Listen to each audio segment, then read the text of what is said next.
live. I'm okay talking about our lives, but we're going live, just so you know. Okay. All right, we're live. We're live, Raza. We're live. We're live. Do you want to share more about how fantastic Mother's Day was?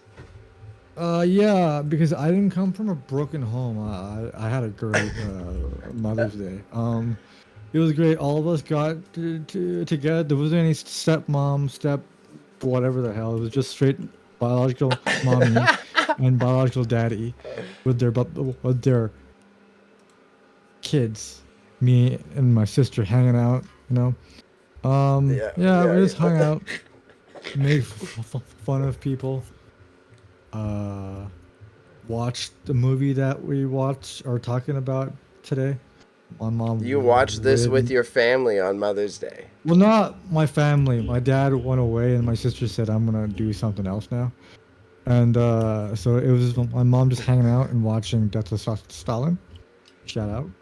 That's good. That's a good Mother's Day then. Fuck yeah, it was a great Mother's Day. She enjoyed it. I think she was laughing. She's a weird, dry sense of humor like me. So I was like, okay. And this is our bonding. I don't know if white kids bond with their parents, but I don't know, brown kids do to a degree. I mean, we wouldn't know, so Exactly. Yeah, I don't know. Yo, no broken homes. I had dinner with my mom. That was. You had dinner? Cool. Yeah, I had dinner with my mom. We sit in the backyard. We play with the puppy. We had ceviche. Nice. You did what? We made ceviche. I thought you were playing Avicii. No, yeah, we're playing Avicii. R.I.P.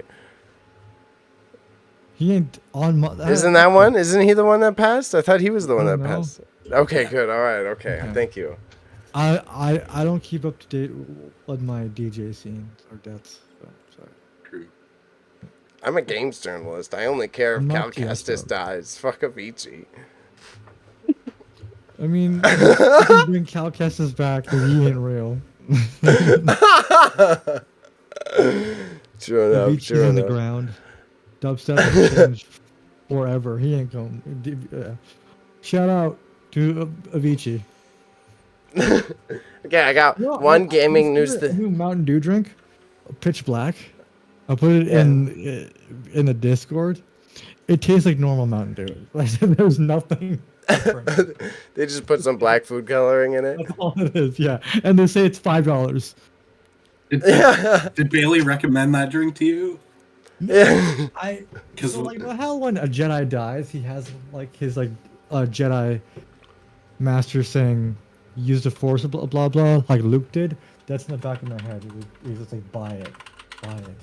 It's got Pitch Black on it. It's got Pitch Black on it. Buy it. Yeah, Ben Diesel, buy it. It's memeable.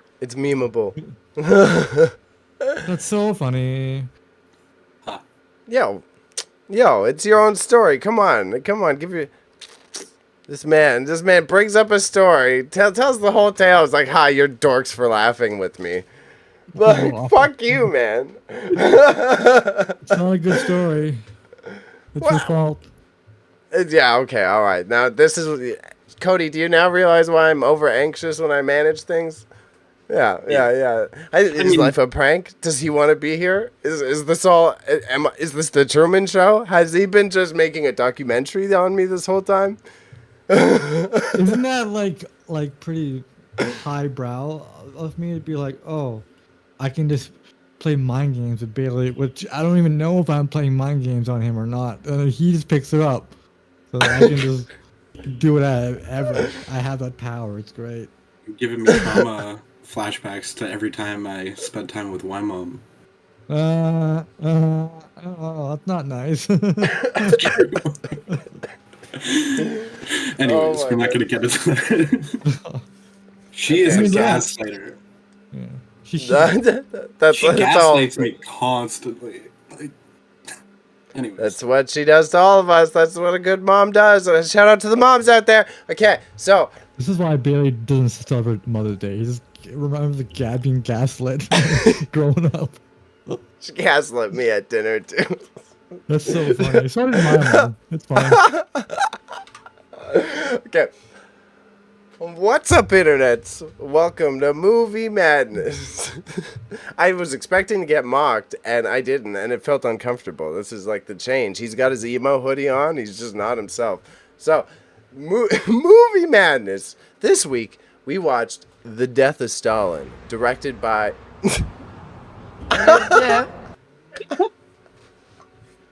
Timing.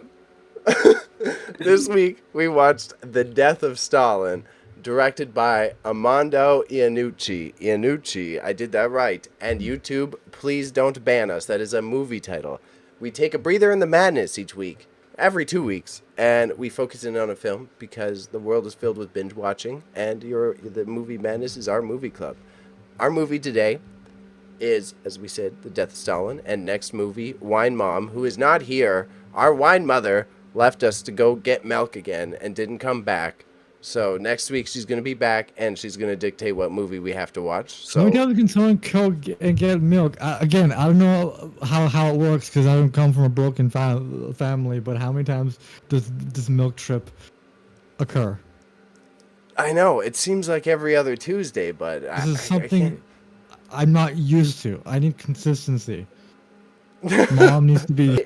Oh, No wonder you're high maintenance. let me double check that my stream connection. Hold on. How are my bit rates? We good? We still live? These bitch rates. Okay. All right.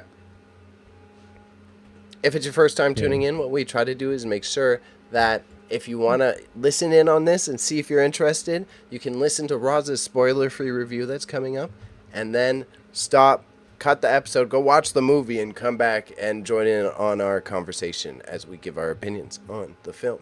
So, Raza, do you have this week's synopsis for us? I forgot about. No, I'm kidding. The synopsis is about our boy, comrade Stalin. He goes through an accident in this movie, ergo the name. And then the movie is basically about the whole transition of power from one point to another point, and the messiness and the craziness that happens in between, from point A to point B. There's a colorful cast of Russians that all have weirdly English accents. There's also a coup at some point. That's fun. Coups are fun.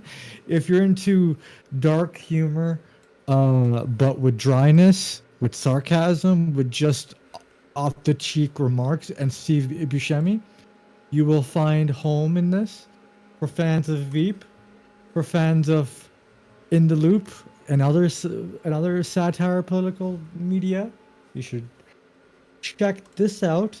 If you have a political science degree and you're minus, this is something you should check out too, because it's a movie that makes light of a very difficult situation. It's based off a book, but it actually, like, the events did happen, not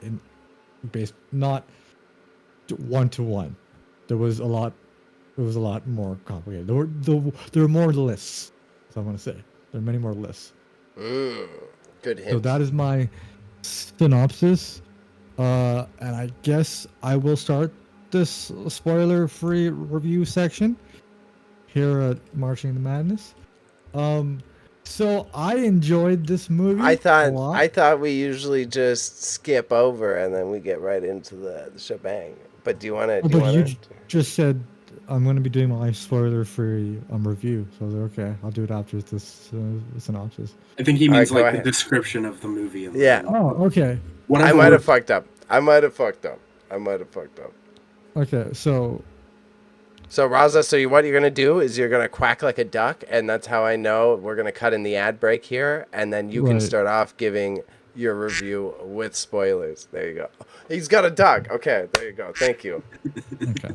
Okay, go ahead. Give your review with spoilers, and we'll With make the movie spoilers. magic work. Okay, so there's not much of a spoiler in this movie. Stalin dies. No way. Yeah. No way, right? I enjoyed this. It was funny. I was like, ha ha ha, having those type of laughs. Not like belting out laughter, but like, this is HBO type humor. I thought it was well written. Everybody was just super comedic. Everybody had their own sort of like value that they brought to the to the Mm-hmm. to the movie, and it was ultimately a good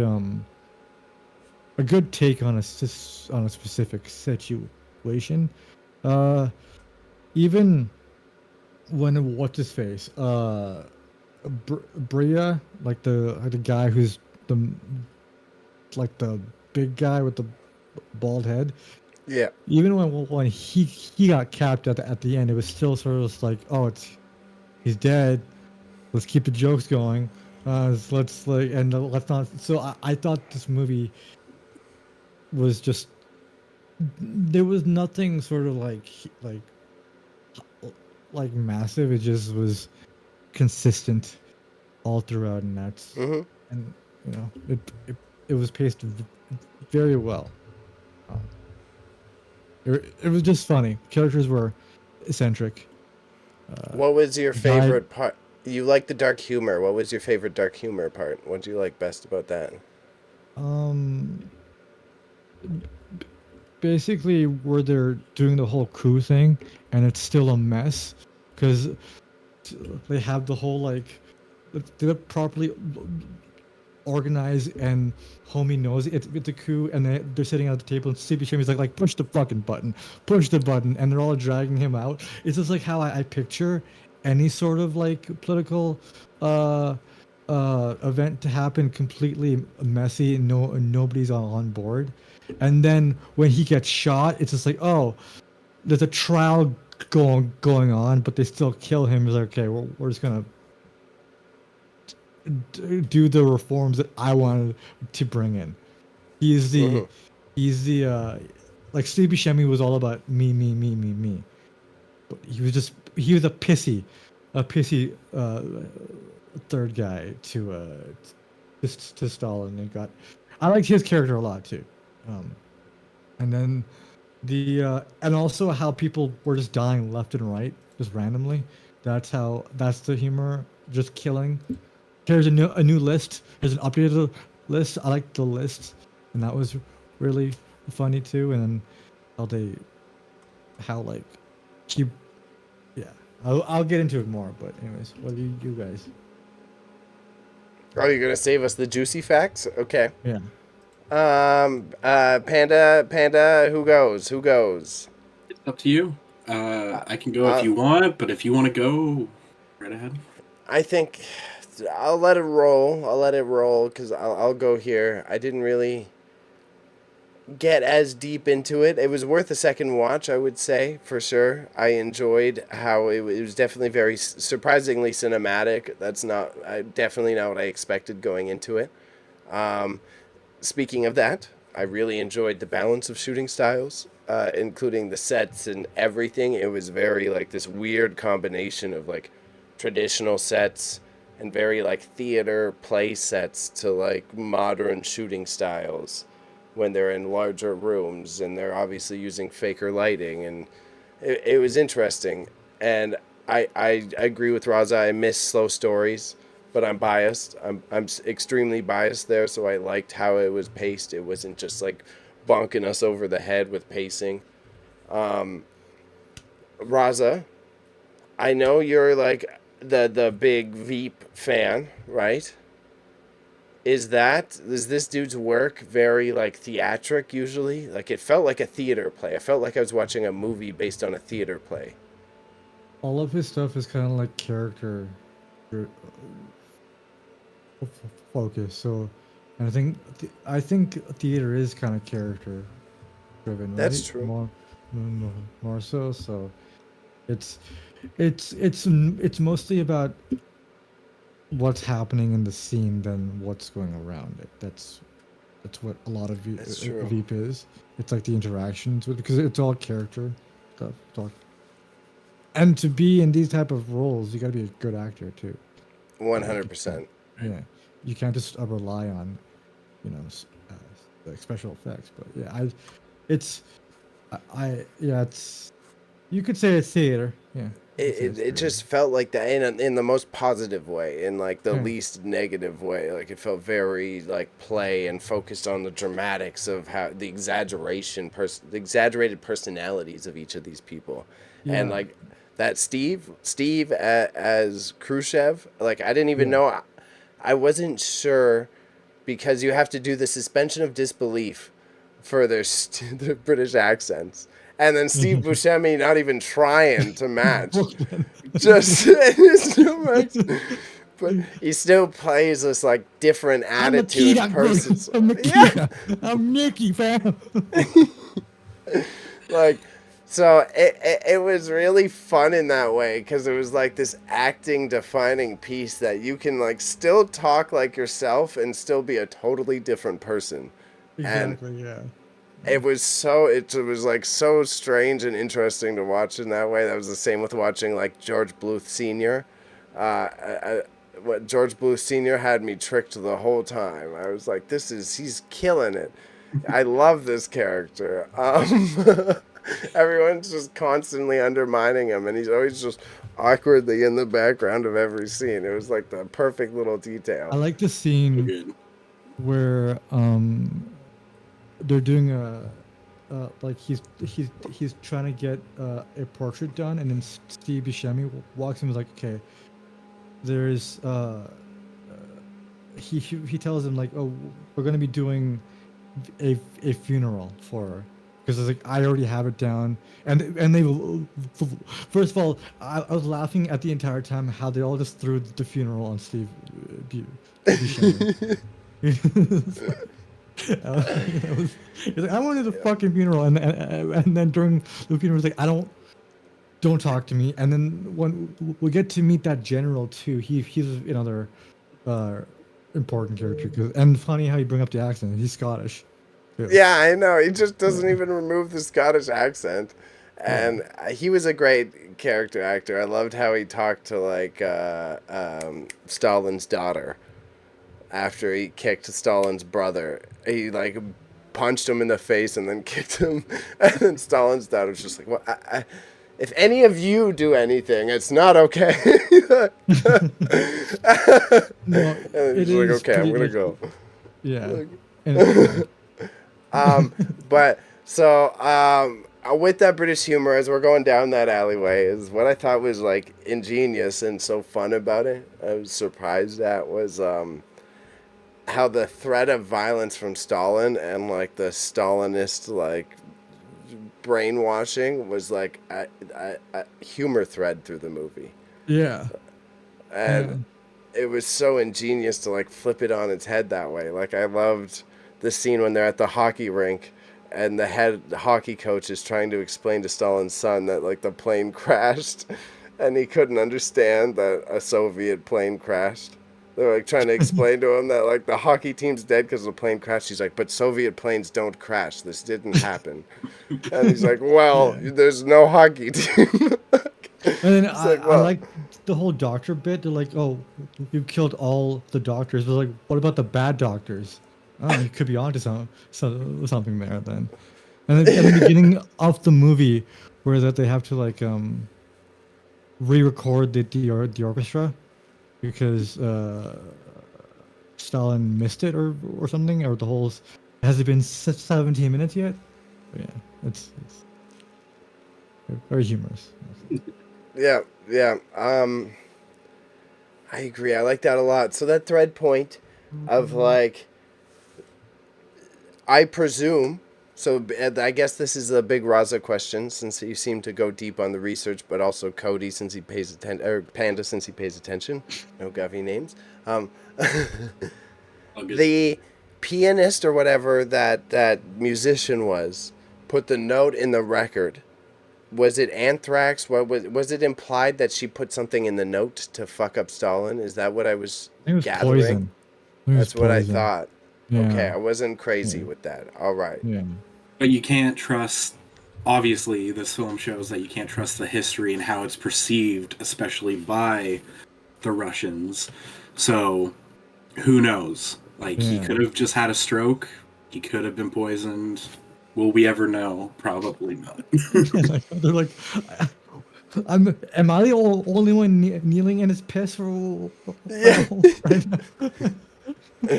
That's what I was going to bring up when Bailey mentioned theatrical, because that scene, all those people in that one room, was like, it was like you were watching a play and getting to see Yeah. everyone bounce off of like a dead body. Well, he wasn't dead at that point, but At that point, I like how he's pointing at the picture and they're like, "He's milk." Yeah, he's the And the guy's lamb. go No, get he's milk. he's Yeah, saying those he's were the lamb. the And humor was communism killing me. is the cup or some shit. The writing is impeccable in this movie. Oh, by the way. and then some of the physical humor, like two of the physical humor scenes that killed me was when the first one was when Steve Buscemi was trying to switch places with George Bluth at the funeral. He just like fuck you slowly doing? shovels in front of him, just stands, and they don't cut scenes. I was like, I miss this. Like, this is fantastic. And the one, so that was one of the final notes is like, that was the one error I caught, but I thought it almost added to the humor of the movie was, so when Stalin's son walked in on them cutting open like his head and he went off and he just started shooting everywhere like it's the Trailer Park Boys, right? And they do that one break where it's like a hard scene for like a minute and a half and he's just like wrestling with the guard trying to like steal the Yeah. guard's gun I was, and like, laughing everyone's at just like waiting. This daughter of Stalin was looking like deadpan straight in the camera, and I was like, "This is like some weird meta humor," and it made me laugh a little bit more because it was almost like, yeah, we're both It's like very sitting. Veep.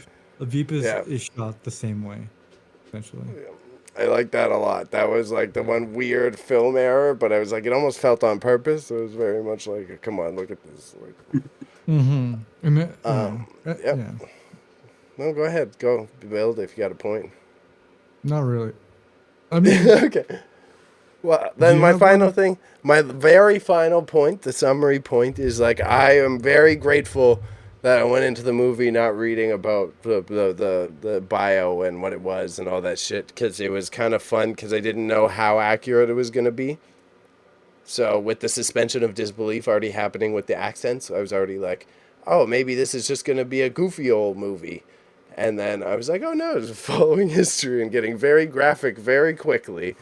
And yeah. as a history buff, I enjoyed that, but I also enjoyed that as a movie geek. I was like, not sure how serious it was going to be the entire time.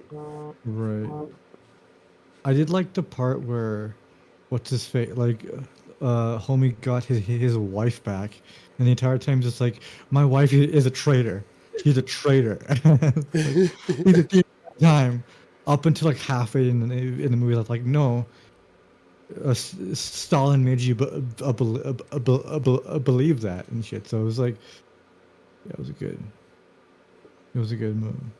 It was a good one. So, anyways, Panda, go. Well, I just want to start off with, like, again, I feel like we all bring something to the podcast, and from my point of view, you know, like, Bailey's got these throwbacks that I personally love. I know everyone's kind of separated opinions on his choices, but Raza, so far you've suggested a few movies that I've put off for too long, you know, like The Big Sick. You know, I wanted to see that in theaters, and then now it's like 7-8 years later, and Yeah. we finally watched it, right? Mhm. So this has been on my watch list since it first came out, and then I kind of completely forgot it even existed. Right. So I just wanted to say I appreciate you, you know, choosing like that, and I'm a good guy with good picks. What can I say? all right, don't toot your horn too hard, you know. Yeah. I'm shooting some. But yeah, I really like biographies or true stories, and I love English dry humor. When it, like, there's different types, obviously, but I've seen one other movie from this director, which is the Alan Partridge movie, which is Steve Coogan, and he had a TV series in England where he plays a failed TV host who has transitioned to radio. And then in the movie, Okay. it's something very similar where some corporation has bought the radio station, and then there's some sort of takeover of the station, and then there's like a standoff with police. And so it's like, again, a very contained story with all these realistic characters, but then you've got goofy characters mixed in there too. And Yeah. and so like I don't think I learned about Stalin in school. Like you guys may have learned in college, but in high school, I don't think they taught me anything. So I got all my information from the internet, and of course, now the new joke is, you're a communist, so. But so I knew the beats of what happened with Russia at this time, but what really hurts my brain is how much of this is true or actually watered down. I think a lot of it is watered down. A lot of it. Like, going back to Malfoy, Papa Malfoy, the general of the army. Oh, that's why you put the picture in the thing. I was like, why is he in this? Yeah. The cast is fucking amazing, and it's so spread out, But he like, if you noticed, he had like 3 rows of medals on his jacket. Apparently he had more in real life, and the director thought that it wasn't believable to put as many medals as this guy would fucking walk around with. And there was like rumors in history that some of those generals, like a guy like that, would scar his face just so that he could be more like general like. Yeah. The credits even show that too, is when they're like scratching out all the people's faces in the pictures and like replacing the background. Again, altering history. And Steve Buscemi even has the line, I will make sure that you are buried in history. That was what he specifically did. That was like the ultimate. So it was really cool and complete to like see that. It was like Khrushchev specifically went back and was like, "Nope, I'm good. I did all this shit. I'm reforming Stalin." It was interesting. Exactly. Cool. And again, like you guys brought it up. This is shot like a real fucking movie about Stalin's death, and like people being shot and tortured, and like if you watch it on mute, aside from a few of the physical gags, you may not even know that this is a comedy. It's done.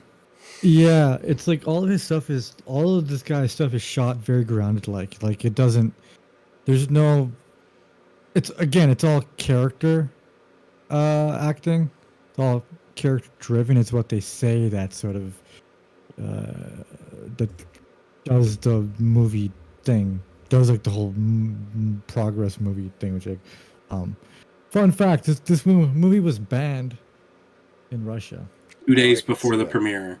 But it got praised by the people it was shown to because it was accurate and because they thought it was funny. But then as a country, it is a country, right? Yeah. Okay, yeah. I just wanted to make sure because it's been a while. But USSR isn't, but anymore. Russia is, yeah. Right. Yeah. That's where I always get mixed up. Yeah. They're trying to take it back. Propaganda. What the fuck, dude? Like even down to when they were doing the speeches at the thing, those were accurate. I've watched like clips of their speeches at Stalin's funeral. It was really oddly accurate. It was creepy. Like the little girl who's like barely visible, and he's like, "Wait." Yeah. It's like that actually happened. What the fuck? Yeah, a lot of stuff actually. It was like, and it was all a mess during that transitional period too. It was a very bad mess, and it goes to show, how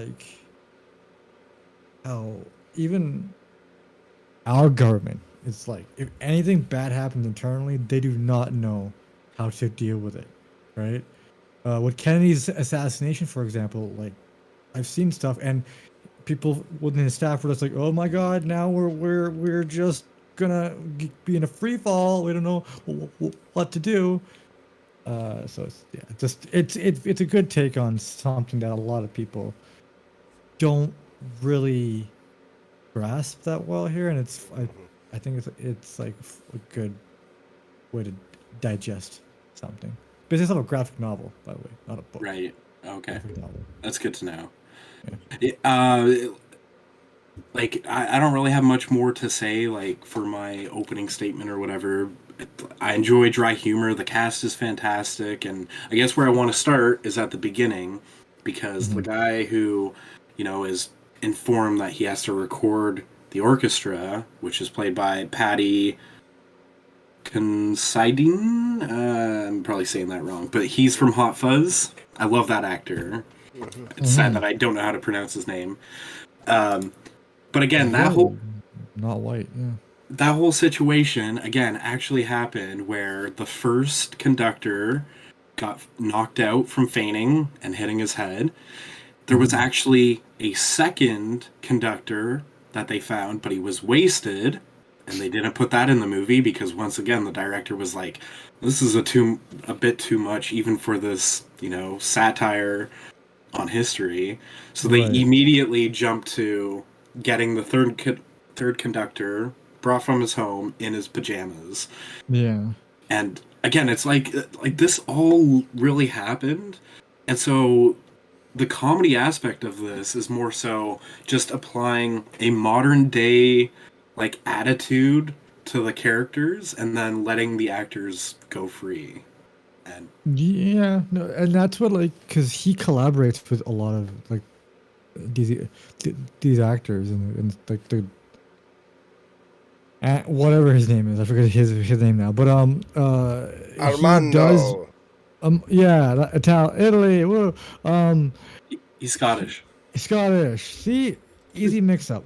You can't tell me Armando is Scottish and then say that was straight face. He's from Scotland, but he doesn't look Scottish. Let's put it that way. And he doesn't have a Scottish name.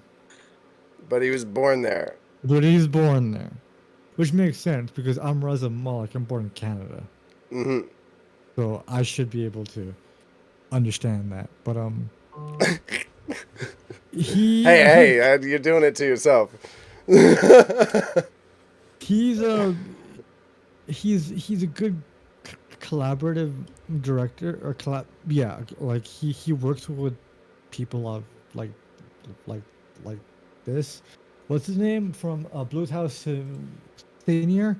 He's worked with him several times. So like in Veep, I think he's been in the Loop, and I think he's been in Loop. But other than Jeffrey Tambor. Jeffrey Tambor. Other than that,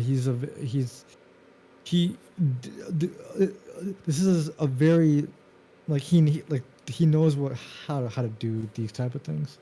And that's what I like about that. It's like if you can make a serious issue less serious, you're gonna make it kind of, because there's more room for creativity there. So you can make it kind of like more digestible. Make a like the death of Stalin.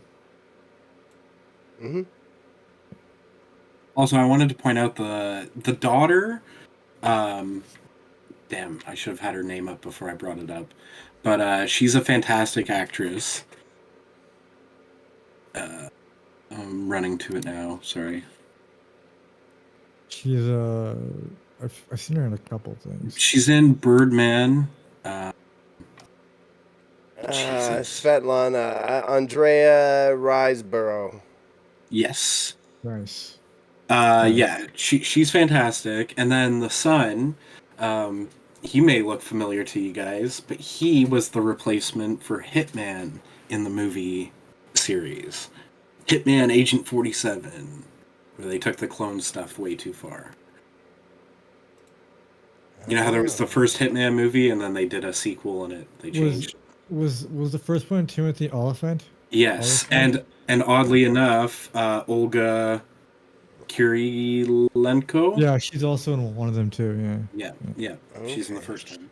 Steve Buscemi was the only one, and Jeffrey Trombone over there were like the only one that I knew.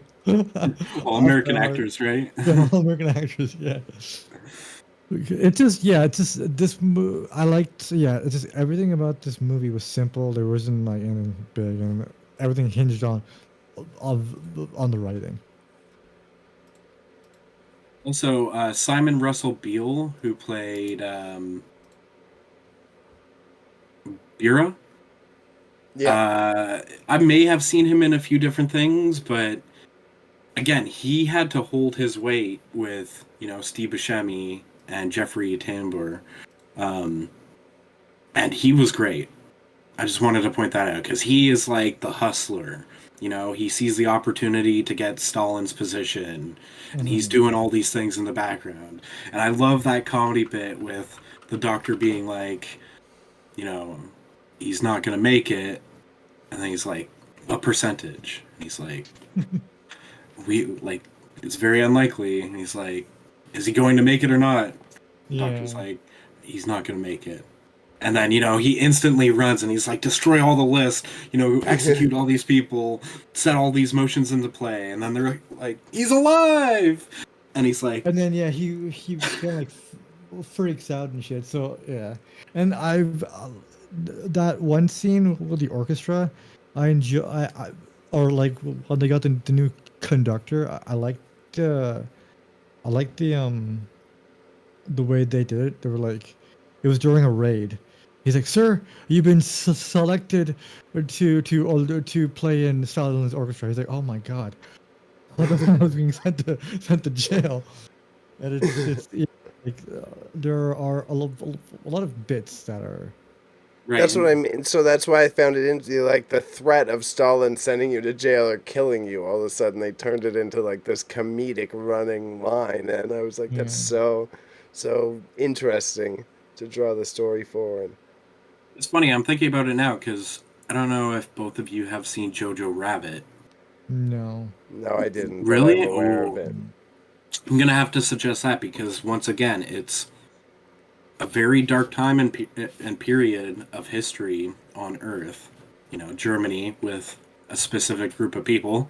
World War II, baby. Yeah. Let's go. But then you have... Yeah.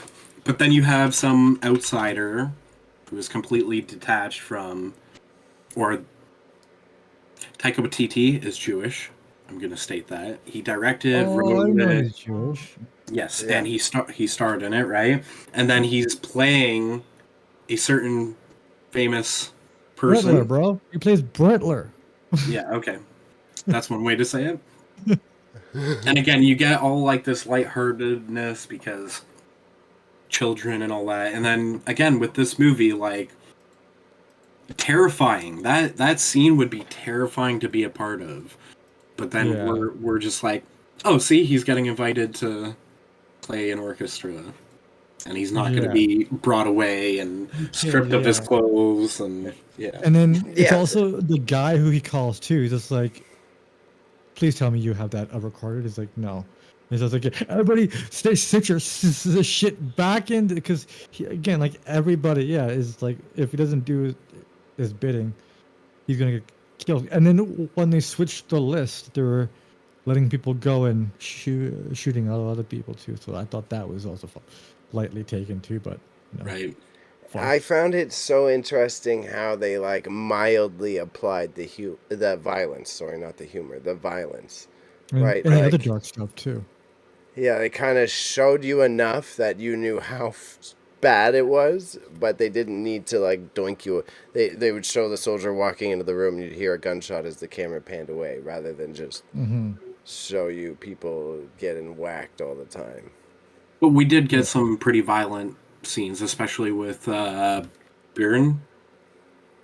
His just shot at the end. But that was like, it almost climaxed to that point, right? Even before that, we get Stalin's head, that scene that you were talking about, and I was like, geez, they're showing a lot more than I'd expect from. And then the scene where the truck is driving away and the one officer shoots the other soldier.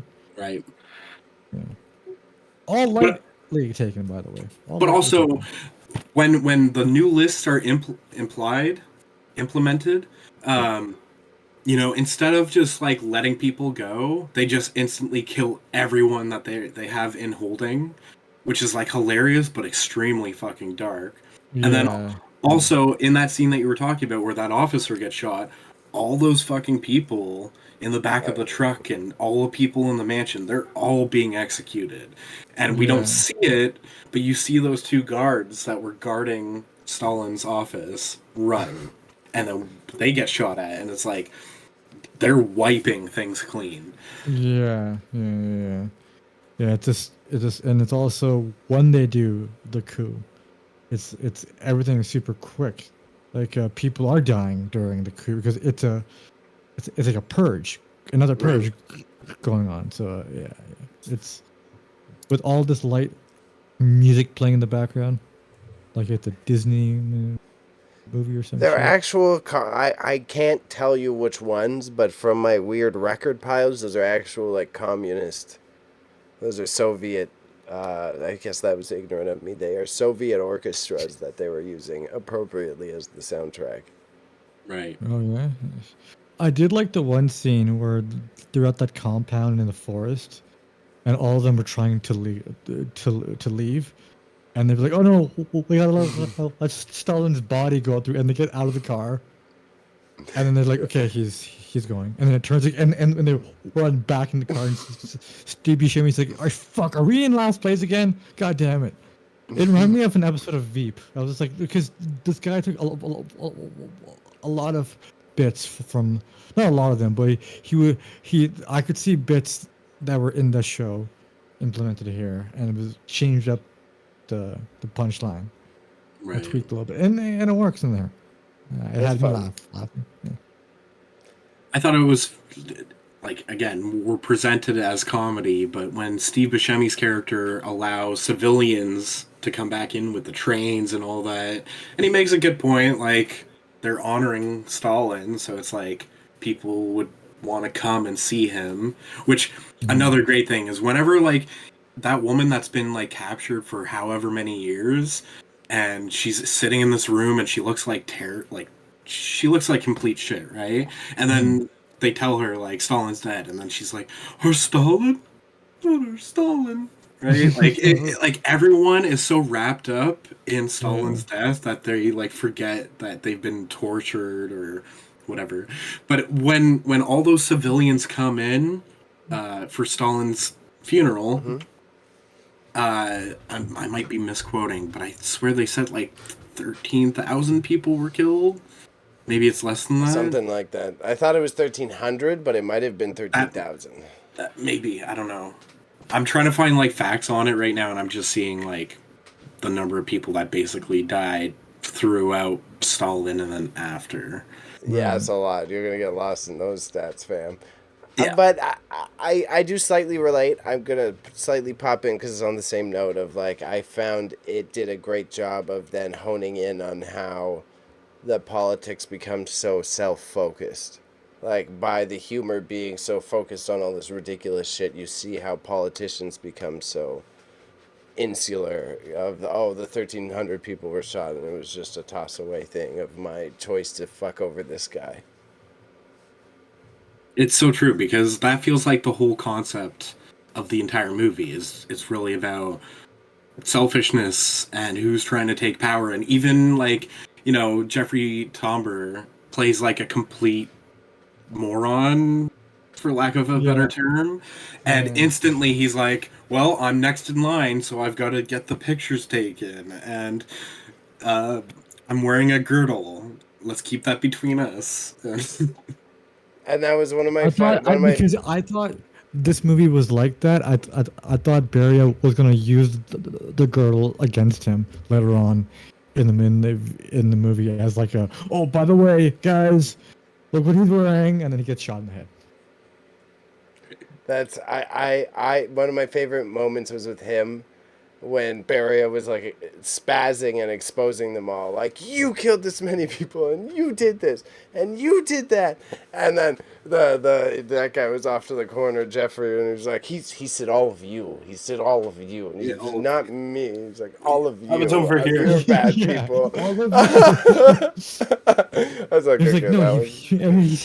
he goes in the back. He's like, all of you. Yeah. All of you. Yeah. That guy was like, that was one of my funniest moments with him. I really liked that. And there's so many gags in this too. Like, again, like when they're picking the activities, they're like, okay, Steve Buscemi, you're taking care of the funeral, and then Beria is like, okay, I'll be the interior guy. I'll be the Minister of Interior, Ministry of or the Secretary of Interior, Secretary of Security. It's like, that's 4 jobs you're doing. It's like, yeah, you can't even do one, and they're going back and forth. So it's just these jokes. And like, there's even subtle little things like Molotov, who was on a list, and then they, before his wife gets brought back, Steve Buscemi's there talking to him, and like, we can work things out, get you back in, type of thing. And he thinks he's gonna puke, flushes the toilet, and then while they're talking, tries to flush the toilet again. And Molotov is like, you gotta wait a bit. And then you just get this great moment of Steve Buscemi being like, fucking apartments. And And the other scene where they're actually doing the whole funeral thing, and they're like, okay, is everybody on board? Is everybody on board? And they look over, are you on board? It's like, what? Are you on board? What? I can't hear you. So he's like, yeah, he's to the general. He's just like, yeah, he's on board.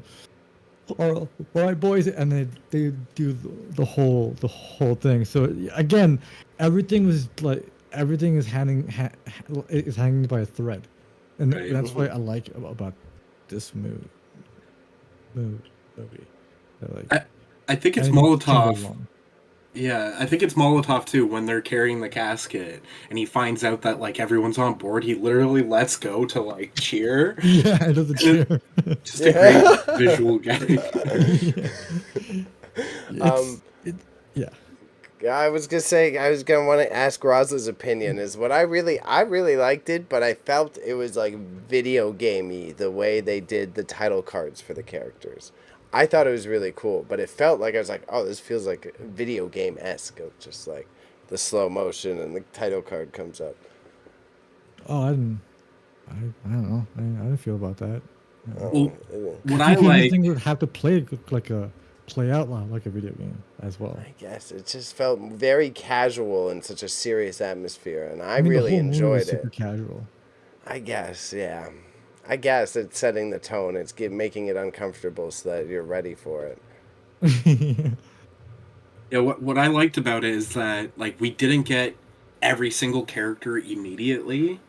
It's very much throughout the entire movie where we're like, here's a new character, and because that's the timeline that things actually happened. And again, much respect to everyone involved for like, we're just gonna tell like a true story and put in little gags and show how ridiculous human beings are.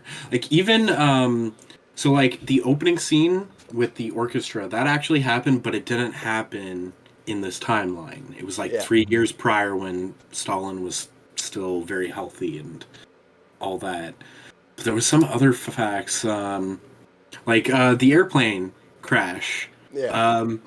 Apparently the son like literally tried to replace them so his father wouldn't be mad at him, which is I remember reading about this, and that's why I was dying at the dialogue. I was like, it's so true and it's so funny at the same time. And then he skates onto the ice, he's like, pass it, shoot it.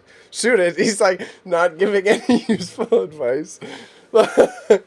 And then he's just like, when the officers come to get him, he's like, I did not know anything about that plane. All right, like, what plane?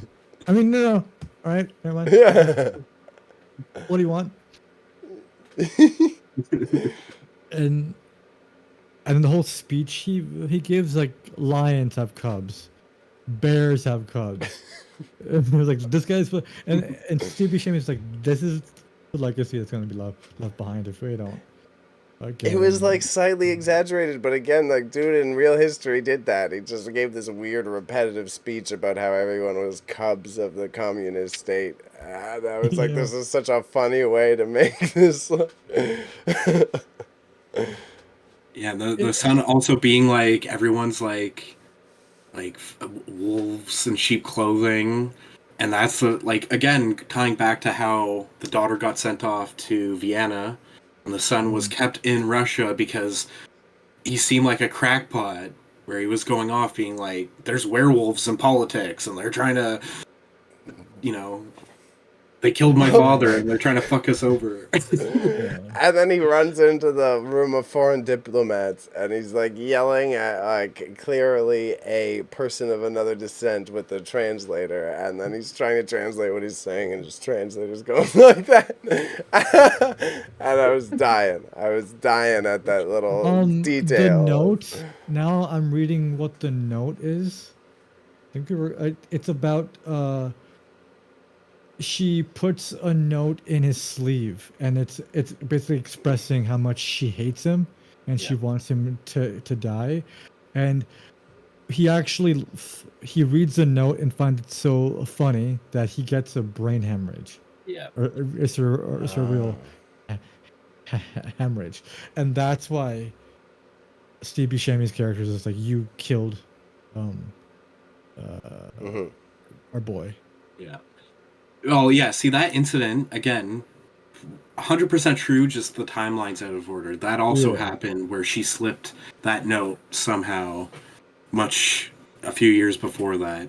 And again, they show how ridiculous they drink in this movie. It's like, especially that opening when all of them are together and like trying to remember all the jokes that are funny and not funny to Stalin so we don't repeat them, right?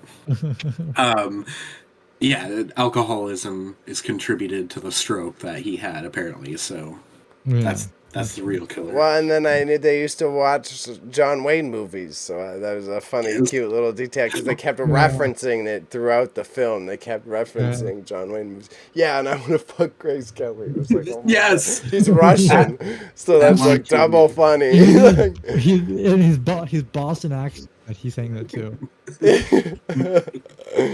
The layers of writing on this of like Steve Buscemi is going to say this in his normal voice, but he's a Russian character, so there's like 3 layers of funny to this one line. It's like what Robert De Niro did in Tropic Thunder, because it's all character acting. He's a hero. Fucking RDJ, fucking not RDJ, fucking Iron Man. Yeah, Robert Downey Jr. Oh, I got it right. What did I say? Okay, you said Robert De Niro. Robert De Niro. Oh my God. I was so confused for a second. Robert Downey Jr. I'm a dude playing another dude playing another dude. It's a dude.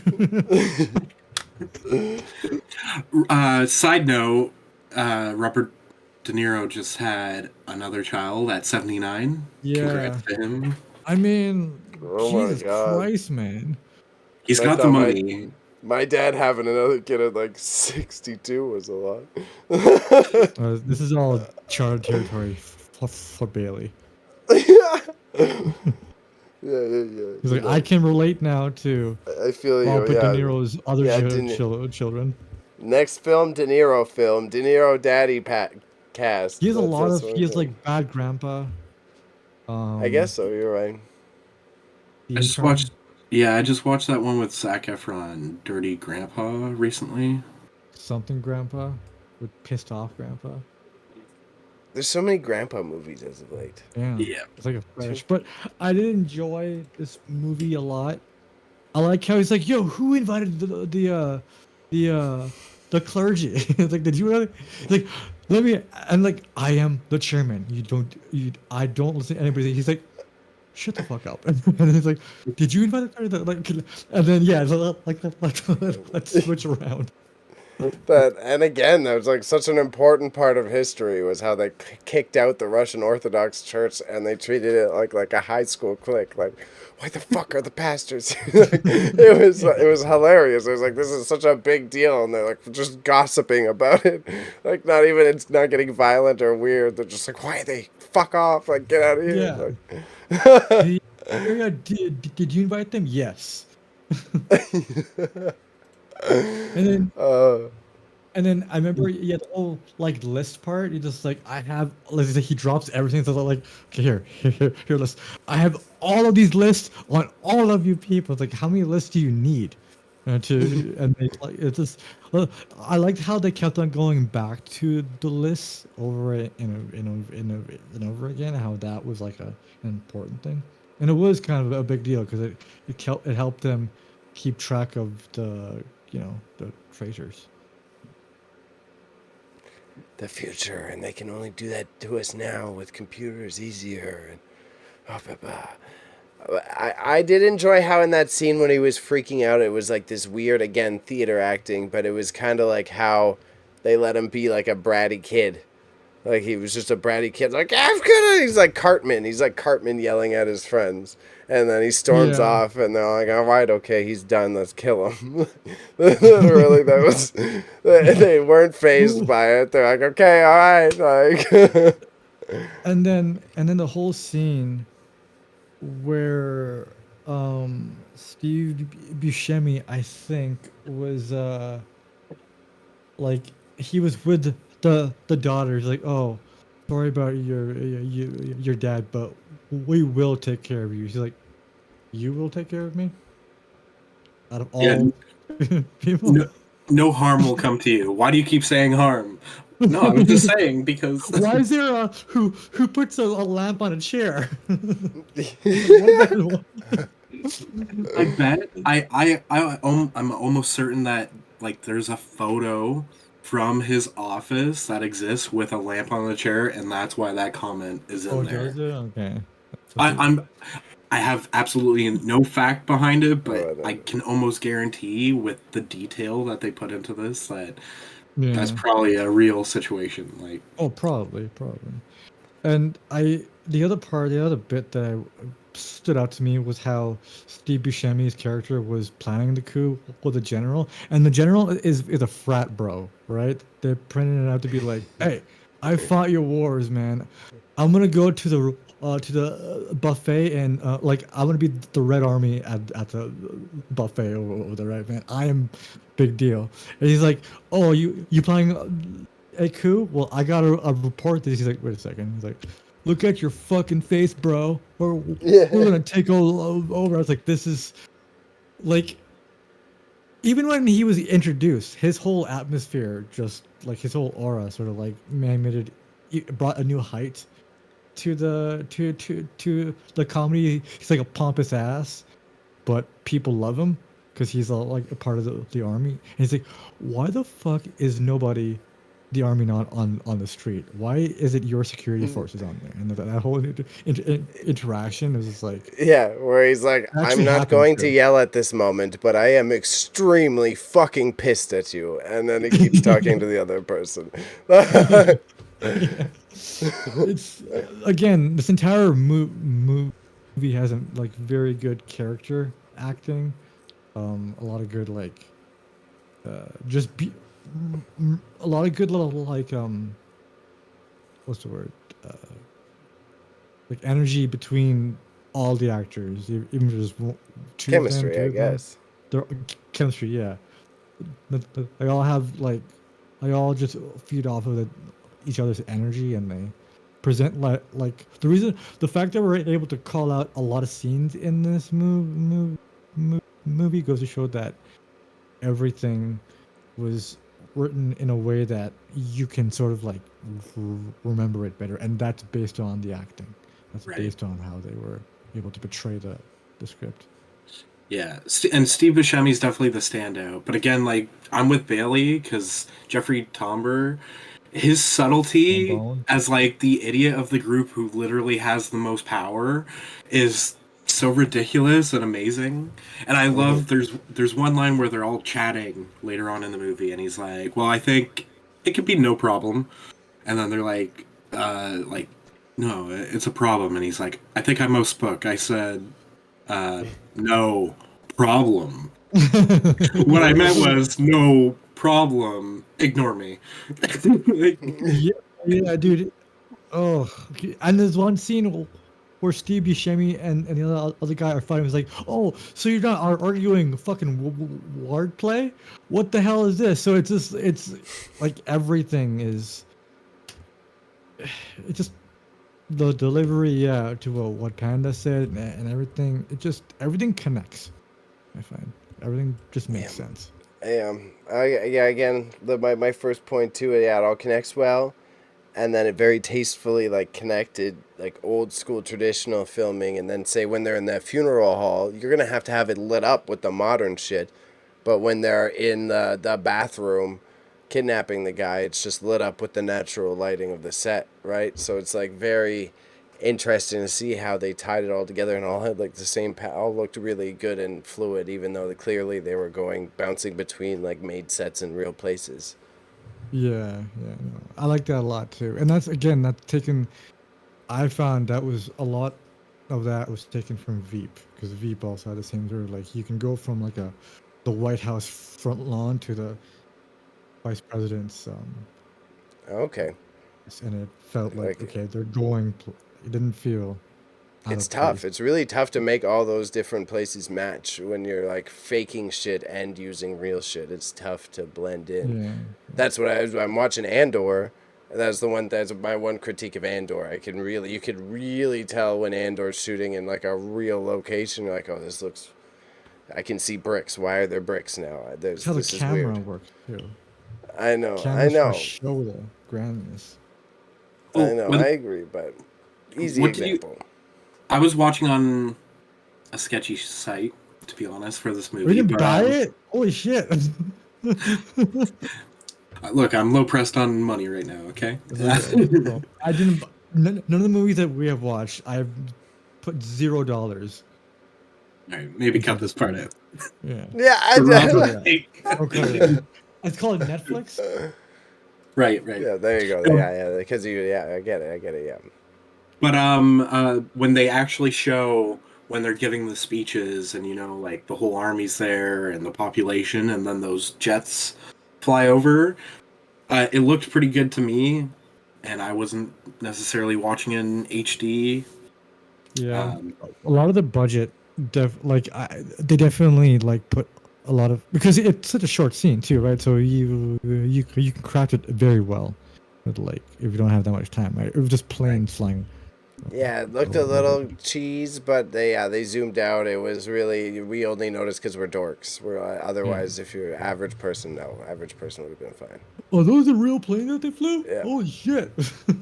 But that scene was also hilarious, and because it's one of the few pieces of footage I've definitely seen from that era.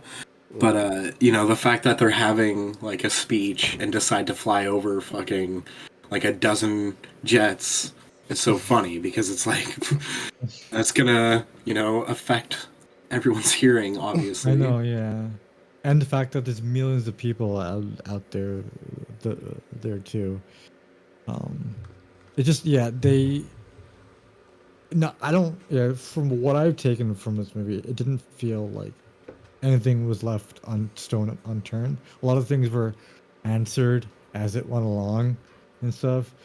The ending was, I do not know, because I haven't read into it that much, but the ending where they, put him on trial and they charge him with so many things, from like treason to essay to other stuff. I was kind of confused. Did they like make him a scapegoat, or were those things actually? That was supposed to be the weird gray area they were giving you with that scene I keep referring to with the humor, where the guy was saying, I've got this, you've killed this many people, you've killed this many. So they did make him just a scapegoat, but he did really do a lot of those things. Yeah. Okay. So they're like, okay, we put you up to the stake, and then Khrushchev ran in when Khrushchev was trying to play. That was like the historical. Then they put up this ISB guy when really they were asking him to kill all the people. It's just like the ISB. I'm watching too much Star Wars. Jesus Yeah. Christ. Nice. They put up this guy from the Secret Services, and really they were using him. They weren't opposed to the list. They all got to power because of the list. So it's that weird catch-22. So yeah, scapegoat, but it was like supposed to be hammering home that like yeah, they all did this shit too. Oh, I did like that scene where he's freaking out, and distribution is like, calm down. Our next meeting, we can get a scapegoat going. It's like, okay, fine, and this Walker is okay. All right, guys. You think about what I'm thinking, and Yeah. so like and then I did like how the movie matched the energy of the story it was portraying. That the coup part was rushed because it was rushed, and I feel like that's how it was in real life. That they go into the washroom. It's like, my God, that fucking painting is staring at me. And homie starts to take a piss in the washroom too, and stuff. So it's just all, yeah. Just they made light of a lot of deep shit, but it was, again, like it sort of like matched the energy of this movie or the topic. Right. There was one last fact. Like, I just find this fact interesting. At some point in the jail section, there's a young woman that's put in, and then later when she's released, they give her flowers. And she was a real character, just like everyone implemented into this film. She was a known predator, and she would give flowers to the people that she'd essay, and taking the flowers would basically be like, everything I did to you was consensual, right? And so when they release her, they give her flowers, as in, like, you know, us locking you up, torturing you, all that stuff. We're cool now. Because that's what you did to people, and so that's what we're doing to you. And, like, none of this is spoken about in the movie, but, like, what? History? What the fuck? Yeah, I caught that weird detail. They're like, bring the jug, bring the flowers. I was like, what the fuck was that? That was very specific. I didn't get why I caught that. Yeah, and they didn't really explain that, but that makes sense now. Kind of weird. I knew that was going to come up, because I forgot the entire point of that. And then, yeah, now that makes sense. Yeah. And it was that whole, like, car scene with the dog. I thought of Wine Mom the entire time. I was like, do they kill the dog here? I was like, okay, no, they don't kill the dog. Okay, thank God, right? I thought I was going to get yelled at the next day. They let one dog run away, but he got home. He got home. He definitely got home. He's a safe doggo. That's so funny. Yeah. I enjoyed it. I enjoyed it overall. I'm looking at the historical accuracy of the movie. Apparently, it's not that accurate. Of course it's not. Beria was arrested 3 months after Stalin died, not almost simultaneously. Yeah. And then what's the other interesting thing? Khrushchev came in way later too. It wasn't just like immediate either. It was way Molotov later. was not the foreign minister when Stalin died. He was fired in 1949, but became foreign minister again in a post-Stalin reshuffle, not in the events. So, but there was a lot. Like the MKVD, his security force, was suspended by the MVD in 1946, almost 7 years before the death of Stalin. Right. Well, I think that they even poke fun at that when Steve Buscemi's character shows up after the incident of Stalin, falling.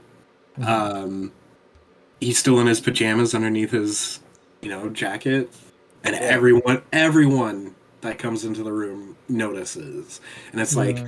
yeah, because we're, everything's rushed, and Hmm. that's why we're condensing this But massive there's story. and they were still so concerned about their image, though. That was the whole like. I thought that was another like big beat there, right? That it's like they're coming to see Stalin, presumably dead, and they're all like worried that he's wearing fucking pajamas. Yeah. And I love that he still finds like a piece of tomato in his pocket. Like after they did the joke to him, after he mentioned to his wife when he's drunk, after revising it the next morning, like tomato in my pocket is funny.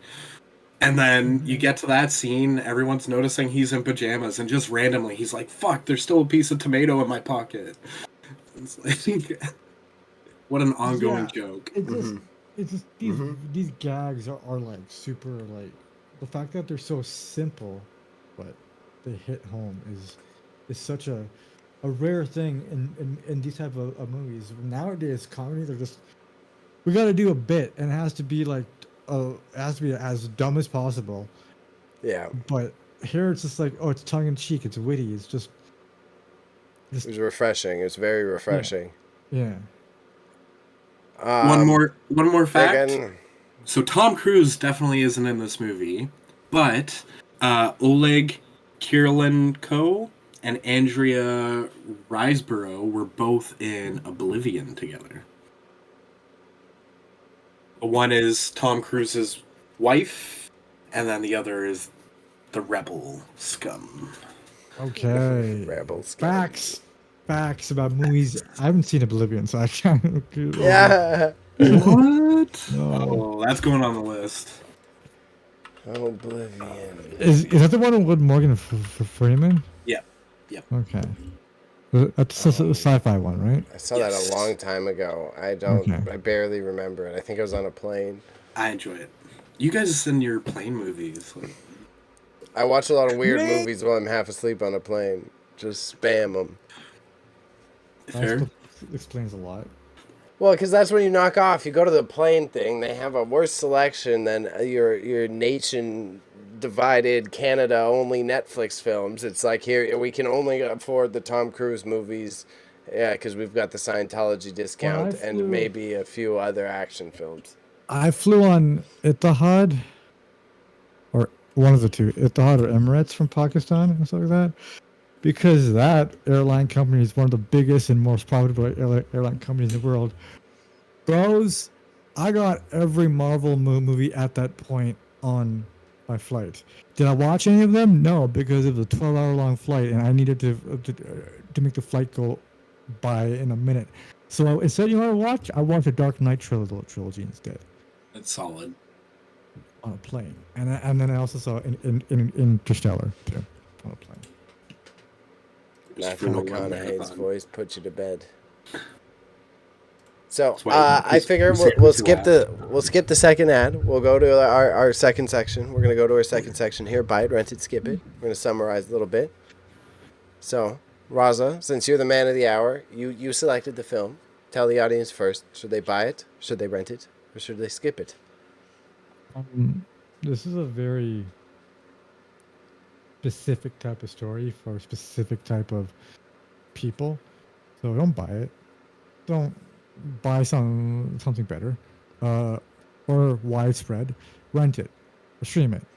You know, it's a good movie to watch with your homies, with your partner, like a nice little comedy that can make you feel smart because it does sort of, you know, teach you a thing or two, kind of. But yeah, it's like a streamable movie. Nothing. But at the same time, I think you got to understand the topic at hand. So that's why it's streaming. Right. No one's gonna go out of their way to buy. Actually, no. I don't want to be I don't want to generalize. But if you do, that's cool. But my opinion would be like, yo, just rent it. Yep. Yeah, if I come across it for cheap, I'll get my hands on it, and I think a lot of people that enjoy history, would enjoy this movie, and it might be like a good like wine drinking party movie for friends that are Yeah, like, it's like how many times do you see a list being used? every time we drink, True. Yeah. when the list gets brought up. Yeah. Probably add some funny bits in there. I like that. So I would grab it for cheap, but I'd recommend it to anyone who enjoys history. And Bailey, take it away. I was similar with Raza. I was so torn because of like the specific nature. I was like, do I even? I was worried that it may teeter on skip it because I feel like it's so niche. It's like if you're not, there's a big barrier to the British humor there for a lot of people. But If you like Arrested Development, I think you would like this. That's what I think. And I love an Arrested Development style humor, so it's like on point for Bebe. So I would say rent it. If you're really into that, like your Monty Python whatever style humor. It's like go watch it for sure. You'll have a good giggle. Right. But I can also justifiably see, and I'm disappointed Wine Mom's out for milk again because I would have liked to hear an opposing perspective to like. I couldn't pay attention to anything. I missed everything. I can see this being a realistic option. It wasn't funny. I think she would have found some stuff funny, but she would have gotten lost at a couple points with no detraction to her as a whole in any means. I get it. To be fair, yeah, it's like a very hard topic. Yeah, they're like stumbling around with the funeral. They're talking about like people. They don't exactly show you that 1,300 people die. You have to be paying attention that they briefly mention it later. Right, that like you could be watching a bunch of the scenes, not understanding the consequences, and I could see that if you again don't have the even a brief bit of the historical context. Bailey is calling you stupid in like the longest way possible. Can you just edit that? A non-invested human, I would justifiably see why they would say that the movie would be bad. Because you're open-minded. I think you would go in. I don't know, dude. No, on the record, I described the film and why I found it interesting, and why Mom was like, okay, maybe that would be something I'd watch. So I'm also giving them, maybe she'll enjoy it. Maybe I could be completely wrong. Yeah, it was close. So, yeah. Raza, this leaves us with our last but most important question of every week we come and do this. Raza, was Bo Burnham in this film? Yeah, he was a doctor. He was one of the group of doctors that they killed. I thought he was the little girl. Yeah.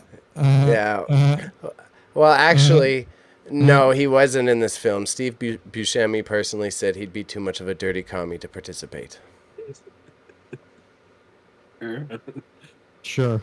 Well, come on. Okay, I came up with that one last minute. Whatever, I'm taking shots out here.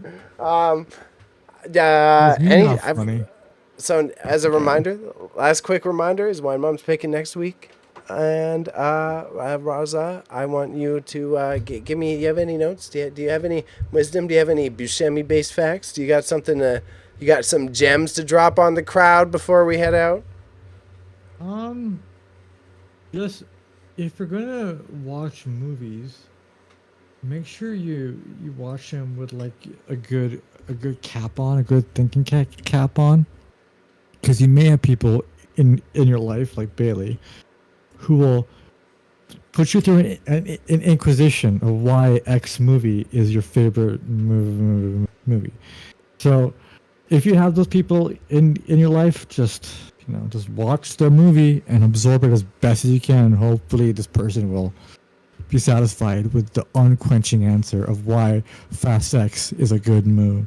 And no, I'm not seeing Fast and Furious X. Any three of them? Yeah, because it's gonna be a fucking trilogy.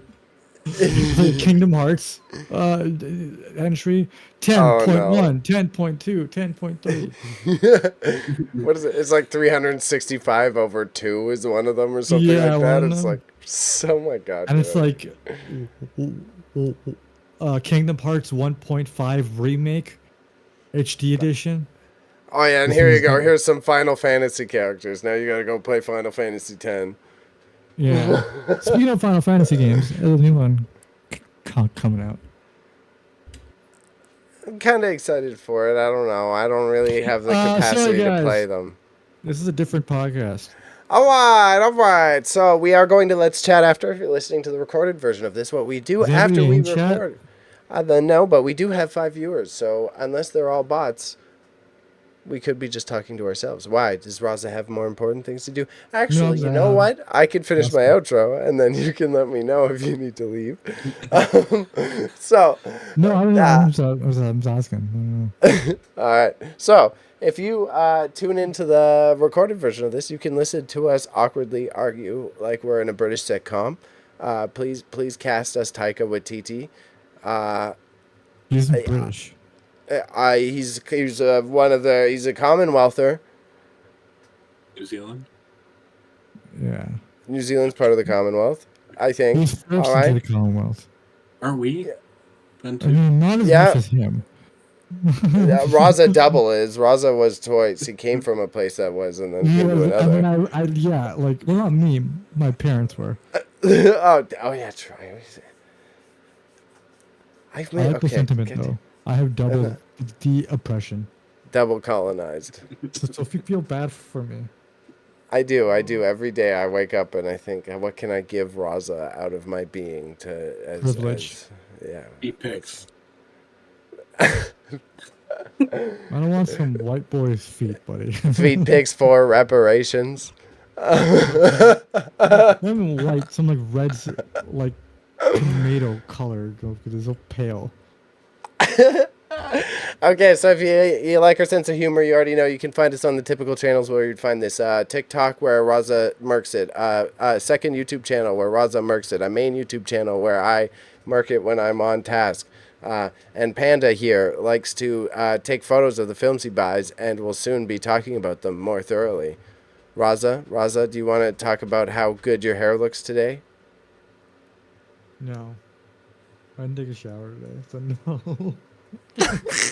And Panda, you get the last words, and we'll go to Let's Chat. Speaking of hair, Bailey looks like a mom in the 90s during the summertime. From the top to his hat to the hair to the. All he needs is mom jeans, and then he has the whole thing. Oh yeah, you gotta stick the ponytail out of the baseball cap hole too. It's just how you keep it. It's like a safety fasten, you know. Also, Thank you. ever heard of a haircut? I just want to know if that's a thing that's in your vocabulary. Nope. I ain't paid for a haircut for 9 years, 10 years, probably 11. I do not think that's something you want to advertise. I mean, you save money. We just did. #, sponsor us, Manscaped. All right, we're going to Let's. Yeah, because there's going to be you using Manscaped out of all Yeah. two of us here. He'll do his chest hair. You think I don't Manscape? You questioning my Manscapeability? A little bit. I do the I take care. Come on. It's summer, buddy. You have to be taken care of. I'm a hairy boy everywhere else, so I gotta be accommodating, because otherwise it's already like you're putting up with a lot of gross sweat and hair everywhere else. I gotta, like, the least I can do, you know? As a brown man, you're just born that way with hair. You're just cursed. You learn to become we are one hairy with individuals, man. Like can't see it, but my knuckle is hurting to go. Oh yeah, I got hairy knuckles. I got blonde hair on my knuckles. My whole hand is hairy, dog. Can we have a hair we off? can't have one thing. We can't even have. We're gonna have a marching into madness hair off. I'm not. It's not a competition, man. I'm just contrasting. I'm saying you're hairy. I'm hairy. We're hairy bros. Why am I presenting these in competitive ways? Am I being like, Raza, prove you got more hair than me, bitch? Kind of. I'm just like, I'm hair busy. So am I. Okay. I will add some propositions, Raza. Next time I'll add. I'm gonna too, make some sir. reforms about the hair generation. All right, you do that. I'll make some lists about people who aren't hairy enough, and then when we take over the podcasting sphere, we can dominate with only hairy people. Only here. Yeah, only hairy. Yeah, we only want that. Only the hairies. We're gonna segregate society between the ones who can't get here and the ones who can get here. So. Yeah, no mustache, no mo. Yeah. Alopecia are out. Yeah. No hairless people allowed in this club. Yeah, no baldies. No baldies. Imagine the panic. You start losing your hair. I go, Yeah. oh no. It's like you get like 50 lashes if you start going bald. Oh my god. This is what you get for not taking care of yourself. I'll be back. Okay. No. You didn't use enough coconut oil. Are you all out of aloe vera? Well, it sucks for you because with the club membership, you could have got all the aloe vera. What? You could have been looking fresh right now. Your follicles could have been frolicking.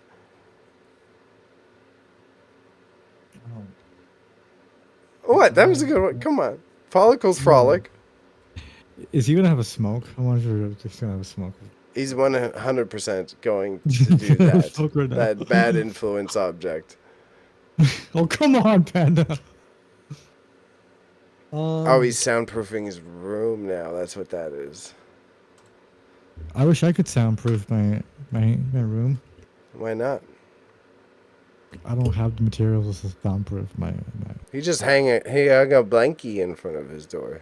I don't have blankie. I have couch.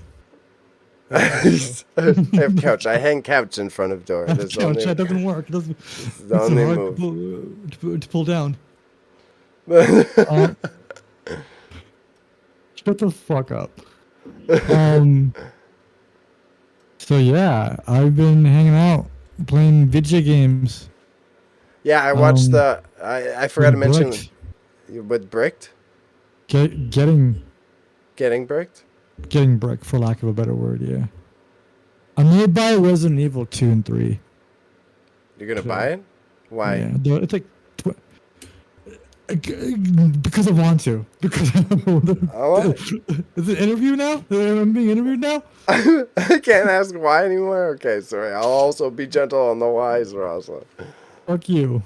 It's like, hey, I gotta mentally prepare. If I do something, I think Bailey's gonna ask me like a 10-point question. I just ask everyone why. What's wrong with asking why? Okay, all right. Because I'm interested. Good for you. In Resident Evil now. Go, Raza. There you go. Thank you. It's like 25 Yeah, King. bucks. Nice. No, is that good? What'd you get off Good Old Games or whatever thingy, the marketplace? Yeah. Tuba. I get it's like fucking $120 on Steam. Fuck that noise. Mr. Games Journalist, how you feel? What about the Starfield getting the weird like R ratings or whatever? Isn't that? Do you see those headlines or are those fake headlines? No, I guess that's real. But wasn't that kind of expected? Supposedly, I read something really wacky. It was something super exaggerated. But I guess, what do you think? Oh, jetpacks. They were supposed to have jetpack intercourse included within the game. What? Yes. So that's one of the things that applied to their R rating was that there was intercourse whilst wearing jetpacks. So how does jetpack? And that's why I thought the headlines might be fake. So I was curious. Rated R, but I don't know how jetpack sex works. I guess. Well, it's kind of like eagles or dragons, you know. They do the dive bombing thing. Oh, that's so they shoot up, they do a dance, they fly up, they go to like 10,000 feet, and they fall down, and then they do it while they fall. Oh, there's some poetry there. Yeah, gravity helps the scenario too, right? Yeah. It's maximal impregnation occurring. See, I don't. It gets the pies are creamed at that depth, right? The gravity. Oh yeah, the soil is fertilized. Attaboy. The cheese has been stuffed, or whatever the fuck. The bird has been stuffed. Who stuffing cheese? So compared to eagles, humans are just boring when they have sex now, eh? Yeah, we gotta rely on be- gravity and all that shit. Yeah, dude. We just need a bed. We had to make our own springs beneath us. Most You gotta of use us those need. I don't springs. know about you, but most of us need bed. What if you found a big enough cliff off, like that you could jump off of, and get a world Yeah. record for being the first to like cliff dive and get it in? Do it, but you would. Would you have to finish though? Because now Yeah, let's think what's about the that. Guinness definition of getting it in? Cliff diving. Well, what's the deepest cliff on planet Earth in the world? No, I'm googling this. How many feet can you jump though? You'd have to like be in the air for like a minute. You need like 45 seconds because you could jump as a pair. You can like jump off at the same time, so you got a little bit of a head start. You can be in the proportional spaces. Deep. So I think it would be 25 meters plus. So you would, so yeah, so you would have to get a running start. So you got 25 meters to impregnate like an eagle. Yeah, but then you also have to take into account is how fast you would be falling. Two people, because if there's more, the center of gravity gets bigger. If there's two. And someone's dying. Someone's going head Someone's first. dying. Preferably Because you got to make sure you're not both head first. But then that's like, I guess you could make it out alive. You could literally do the dog, or Superman it. Just to make someone belly flop. One of them, boom. Like yeah, Superman. Man, so you're on top, right? You're on top. Just double belly flop. Yeah, you would. The one who's penetrating is on top. The penetrator is at the bottom. Unfortunately, in this scenario, so someone may die. Yeah, that's a risky move. Yeah. I wonder if there's got to be. Challenge you. Yeah. Bungee jumping. If you could do it with bungee jumping, right? Someone's definitely done this. This is why I went with cliff diving. There's got to be, if you go on the PO hub, there's definitely going to be bungee jumping something in that search bar. Okay. I mean, people like stretchy things. There's already a niche, quote unquote, for stretchy things and expandable things. And there's already a niche for like life, like adrenaline scenarios. So there's no way that someone hasn't been like, we're putting stretchy things and life scenarios in one. how much do you bet both communities have a vast amount of white people in them? Yes. Yeah, a lot. Imagine being anybody outside of that. Hikers. They're like, oh, why? Can you just do it? Any other POC be like, you gotta pay for the bungee jumping. You gotta go there. You gotta get everything in order. Why can't you just do it you save money. Just do it at home.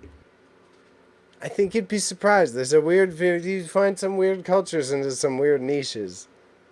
And bungee jumping sex is one of the cultural thing. Yes, and I will neither confirm nor deny any culture's association with it as the Caucasian man in this room. I'm gonna, as a not Caucasian man in the room, I'm gonna assume it's one, and that's why he's saying it. See, I wouldn't say it if I was a part of, groups in the Middle East, but I'm not. That touche. Yeah, look who's back.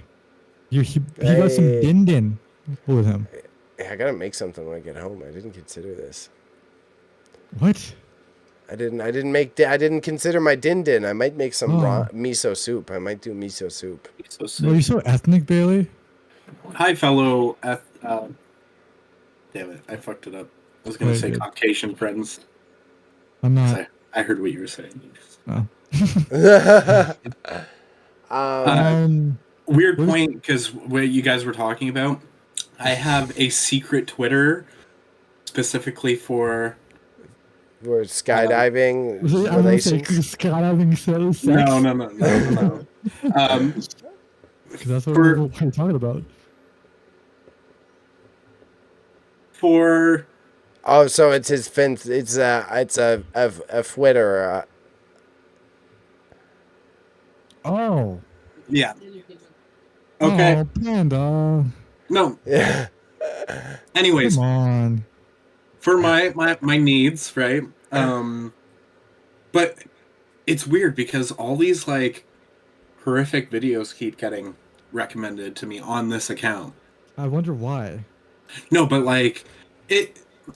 Anyways, but like rides breaking down because you guys were talking about spelunking or whatever, and like I don't want to see roller coaster crashes while I'm trying to. Anyways, I thought that was an interesting fact to bring up. Don't judge me, Ross. I see what you post. Great. Yeah, I posted. Not ashamed about it. Not ashamed about it at all. I don't know if Raza's going on a stand. I've been talking to Imp about his conversion, but I keep, whenever I'm on like my feed or our YouTube feed, I keep getting fed videos of like, is it haram or not? And it's like discussion videos of like two Islamic people like, oh, can you do this? Oh, does orange juice have alcohol in it? And I'm like, I'm grateful I'm being fed this content, but I'm also curious why I'm being fed this content. On our TikTok, I haven't been on the That's why like, I didn't think so. And I'm like, why am I getting the, I don't think Ross is in this. Why am I getting Islamic content? the amount of prawn I've seen on our TikTok is insane. Like, I don't even go on TikTok and then I go and say, oh, these are scenes. And I'm not even fucking that up. Where's the actual content for TikTok? Where's the TikTokers? So somebody just you gotta go, actually, we gotta use the profile, and that's how that shit starts popping up. Oh, is that how it's getting? Yes. Are you going on these people who post No. scenes? No, because neither of us be using it, and the only thing it knows about us is that we're horny men, so it's like, well, these guys don't actually use their homepage, so let's try to bait them. Because whenever I go on it, I make sure I start liking those Donald Trump videos and start actually doing it, because and then it goes back. But then okay, so no, they'll go, because it goes, you like the Donald Trump meme videos, you're definitely gonna want to watch some of this Pinot. That's why it's sending it on. That's some bullshit. Algorithm doesn't understand me then. I think that's a valid correlation. There's a certain very specific niche of people that are going to laugh at a joke of Donald Trump playing Overwatch. You know what I mean? True. Yeah. Yeah. It's going to be like, these guys definitely horny as well. But then I have the same sort of activity on my Instagram, and it doesn't recommend that. Like, there's still... Like, yeah, but so what I'm saying, because that's all TikTok stuff. has. TikTok has just us liking Donald Trump Overwatch memes. It's going to be like, okay, we don't know what to give him. This fad's dying. Quick, give him boobs. And here I am pressing not interested, not interested, not interested. I'm literally actually going through our thing and pressing. Okay, I'll go in and I'll fix it. I'll go in. I gotta actually respond to Cody's messages and Wine Moms, and we'll follow some people and we'll get it cracking. I specifically said, let me follow these tech talkers and stuff to see if that changes anything, and it slightly did, but then no. For a week it was great, and then after a while I was like, you want boobs? You know, you didn't press on anything that had boobs on it. There wasn't even showing you titties for a good 20 minutes. Well, TikTok. I've been good on our TikTok. Yeah, TikTok then leads into like VPNs and stuff like that. So. And why do you need a VPN, Rosa? I already have one. Sponsor us now and get a 12% discount at NordVPN. Oh my God. All these sponsors. And then I started my own back. TikTok, and then it's really weird because it's like I have a bunch of gaming stuff, and then I have a bunch of NBA stuff. Right. And then that's all for those two things. I'm just getting those two things, and there's not a single. There's a here and there meme every now and again, but I'm just specifically getting those two and shit. Maybe on our actual TikTok, it's not. Maybe Bailey's like, you don't even have to engage if you just watch a certain Just amount look of at shit. yeah. Because again, Wine Mom thinks like we have like again because we're on TikTok so much, we do get fed a lot of the same videos, but also I'm seeing like full on like billion view trends that she's never heard of. That's what she doesn't get is like each person's account has some sort of different output of content. So yeah. but you guys are also friends with me on there, so that might be affecting your And it's outcome. just like Bailey also his other friends too. He has friends in a bunch of different communities, so that's also impacting us Right. as well. But it's always kind of jokes that like no matter how much I try to like to just make it all viewable on public transportation, it somehow goes back Right. to it. Well, No big deal though. right. There's a challenge. So I have issues with this creator for a separate reason, but I don't know if you guys know who Pay Money Wubby is. Yeah. Ginger. I forgot about this guy. Yeah, sorry. I like his content a lot, but then there was something crucial that happened like a year ago where he brought on a guest. Sus. He's got issue, and he's one of those white boys that would use the N-word unironically, like iDubbbz did. Okay, But he's changed his format, right? Anyways, this is separate to all that, but one of his more recent videos, like in the last couple of months, he went on a fresh TikTok, and the goal was for him to get on a side of TikTok without searching anything, because of again like the amount of time you spend on a video. If you like it, if you comment on it, then you'll be fed more of that. So his whole thing was he's supposed to get on Prison Talk, which is where there's people literally in prison with cell phones, right? So the goal was, you have like half an hour to get on Prison Talk. It's an interesting concept for a challenge, you know? It's how TikTok and like the filters on TikTok are way more liberal than I noticed on Instagram. Like I've seen people I follow people on TikTok and on Instagram too, and have their stuff when they post it on Instagram, and it's not even like a racy thing or anything. It's not even like bad. It just gets the filters on TikTok are so like Christian based that they're like everything gets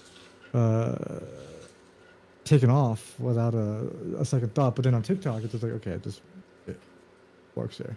There are loopholes, and I've seen them. Yeah. On Instagram? No, on TikTok. Oh yeah, TikTok has many loopholes. I've seen. Oh, okay. So you were talking about Instagram. Okay. Oh yeah, in Instagram. Sorry, I got confused. Instagram is the one that's super sensitive. And Right. it's biased to like flagging has too, Christians. right? And flagging. Because the So then as soon as you get too much, you get too big, you get into any atmosphere. As soon as you get Karen that's too Christian who sees your SW page, then you're getting reported even if you're just showing a bit of crack, and then your page is fucked. But then on Instagram, it's just like it's more of like the Wild West, which is why I think. Oh, I mean the opposite. That happens a lot on Instagram versus TikTok. You can kind of slide by cheats. I mean, there's less like control on TikTok, so it's more like the Wild West in that regard. Like, oh, you can do whatever you want, and that's why I think a lot of countries are now paying attention to that. They're like, maybe there should be some regulation in TikTok because it's a little too. You can post a lot of stuff on TikTok that wouldn't get posted, even on Twitter, on Musk's Twitter, right? So it's just you can get away with a lot on TikTok, and that's what kind of like scares a lot of people. Yeah, and putting the right caption to the story or the video can help sometimes. Like again, girls were like twerking or showing off lingerie or whatever, and then those videos were getting removed on TikTok. So the whole thing is you'll see the get ready with me. No. Yeah. In the title, they have to write like fake body with the caution signs, Hmm. and then that's How you get away with a it? bypass, yeah, Yeah. because you're stating it's not a real body, but anyways, The AI can't tell the difference between what is what at that point. right, That's how you trick them. That's how we beat the Terminator. That's how we do it. And then on Instagram, if you did that, 3 seconds later, your page is gone. You're gonna Yeah. spend like a week with Yeah. Facebook support group. Be like, can you put it back, please? Instagram has removed so many of my pictures from like years ago. Like, Yeah. again, there was a SpongeBob meme, given it was about unaliving yourself, but all it showed was his feet hanging, and then Oh, with a yeah. caption, right? Yeah. So being hung, hanged. I hate when you say he was hanged, because Yeah. hung sounds like past tense, in my Yeah. opinion. Proper Or he was English. hung. Yeah. Hung, yeah. Hung like me Yeah. in my It's dreams. the weird. It's grammatical bullshit. Yeah. But when I watched The Conjuring, the poster got removed because it's the tree with a noose. Right. It was like, how is Instagram detecting this and why? It's a movie poster. Like, I'm not promoting self-harm. Right. Yeah. No. I had the same problem. I had a story post about it's saying by 30 ball is life, and then the next post was like get the bag, and then the third post was blow brains out, and then Instagram took that post down, even though it Right. was posted to close friends, and I got a link to mental health. That happened Right. twice. It was like, can I just in this post? And then I posted something. It was weird because TikTok is also kind of inconsistent. Because I remember posting something of our story on TikTok, and TikTok took it down. They were like, "This goes against our TOS." And then I think I sent Bailey like, "How the fuck does this?" The wording I used, and then the next post I saw was literal, like it was a girl getting railed, but there were like filters on it. There were Right. like Yeah. so many filters. I was like, I, I don't. I give up. I give up TikTok, Bailey. You take over TikTok, and that's how we have been since. I don't. This is like fucking. I go on articles. I read everything to see the TikTok's new rules. I pay it. I'm all up to date. But then it's like, it just says nope. We're gonna change another rule. It's not that complicated. It's just interesting to see how it evolves culturally. I'm just having troubles adapting it because I'm already juggling too many platforms. But like, I'm very cozy with how it functions. I think it's interesting how it's like a no holds barred marketplace again, and it shows the disruption of like the U.S. based tech economy. But it's a whole But it also shebang. brings in a lot of other stuff too. So it's like because it's not because it's unfiltered, that means everything. Everything, you know? The internet was already unfiltered. That's the when But when there you was get still to the other side of the coin. we're talking about right now, there's still some like regulations and rules and stuff. Like No, you you're couldn't right. like there are laws that you can't like CP is a big no-no, right? Yeah, Imagine posting that on TikTok. You know? but people be posting lolly shit on Twitter. Yeah, that's another issue. But hey, that's Elon's Twitter. We don't talk about that anymore. That's at its own beast. I saw that there was some news about a certain private jet and Elon going on right now. Yeah. He's also appointing a new CEO. Conservatives are mad about that because Right. this new CEO is two things: a woman, and she was on the World Economic Forums, which a bunch of conservatives Oh think is like no. the new Yeah. world order. Yeah, they think that's like QAnon's enemy number one. I mean, what can it be? Because QAnon is so boring now.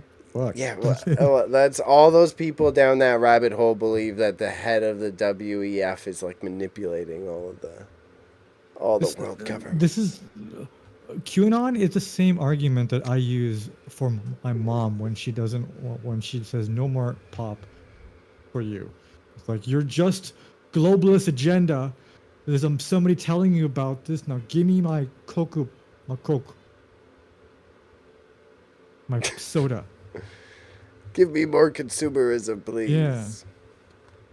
No, but yeah, I just think that, I'd be posting on TikTok, but TikTok be posting a lot of boobs. I'll start liking shit. I gotta put in the time, so I'll make our feed better so that it's not as make it like specifically like as traumatic like for you to engage with. Super like orthodox, where it's the farthest thing from. I said I keep getting recommended this Islamic content. I'll just start following those pages. Yeah, I'll start following them too. I'll start sending stuff all over. It's funny, it's weird, it's a fun niche. I was like, this is cool to see because it's like Islamic gym bro culture talking about Iran. It's like, yeah, so bro, like, yo, is orange juice haram, bro? And it's like, well, technically not, fam. It's like, I like that this exists, but it's funny to see the bro podcast culture copy and pasted onto this format, Yeah. Like, well, because a certain Tate recently transitioned into.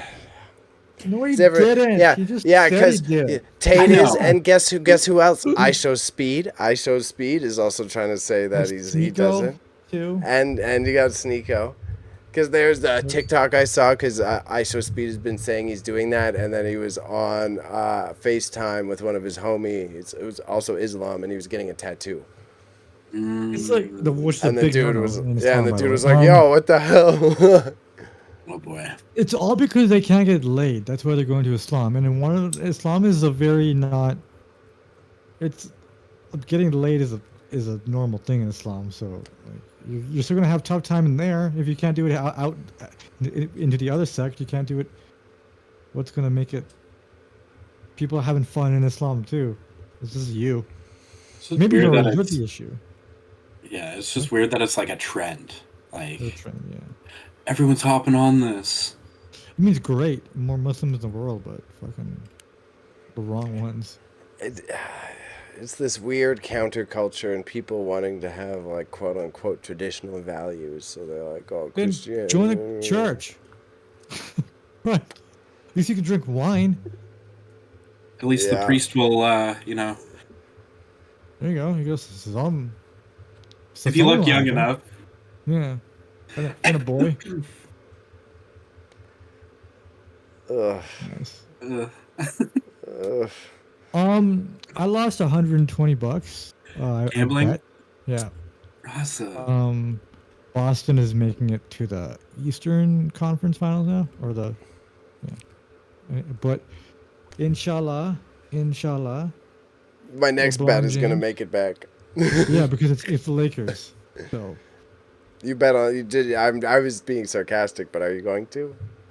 Maybe, because if Anthony Davis comes back and he isn't, in a wheelchair, the fucking glass, walking, talking like skeleton. Did you see John Morant? Oh my God, why did I say that so awkwardly? Yeah, he got caught again, John Morant. He's getting suspended. How do you do twice? It's the one thing you're not supposed to do. What was he content? He had gone on Instagram Live. Yeah.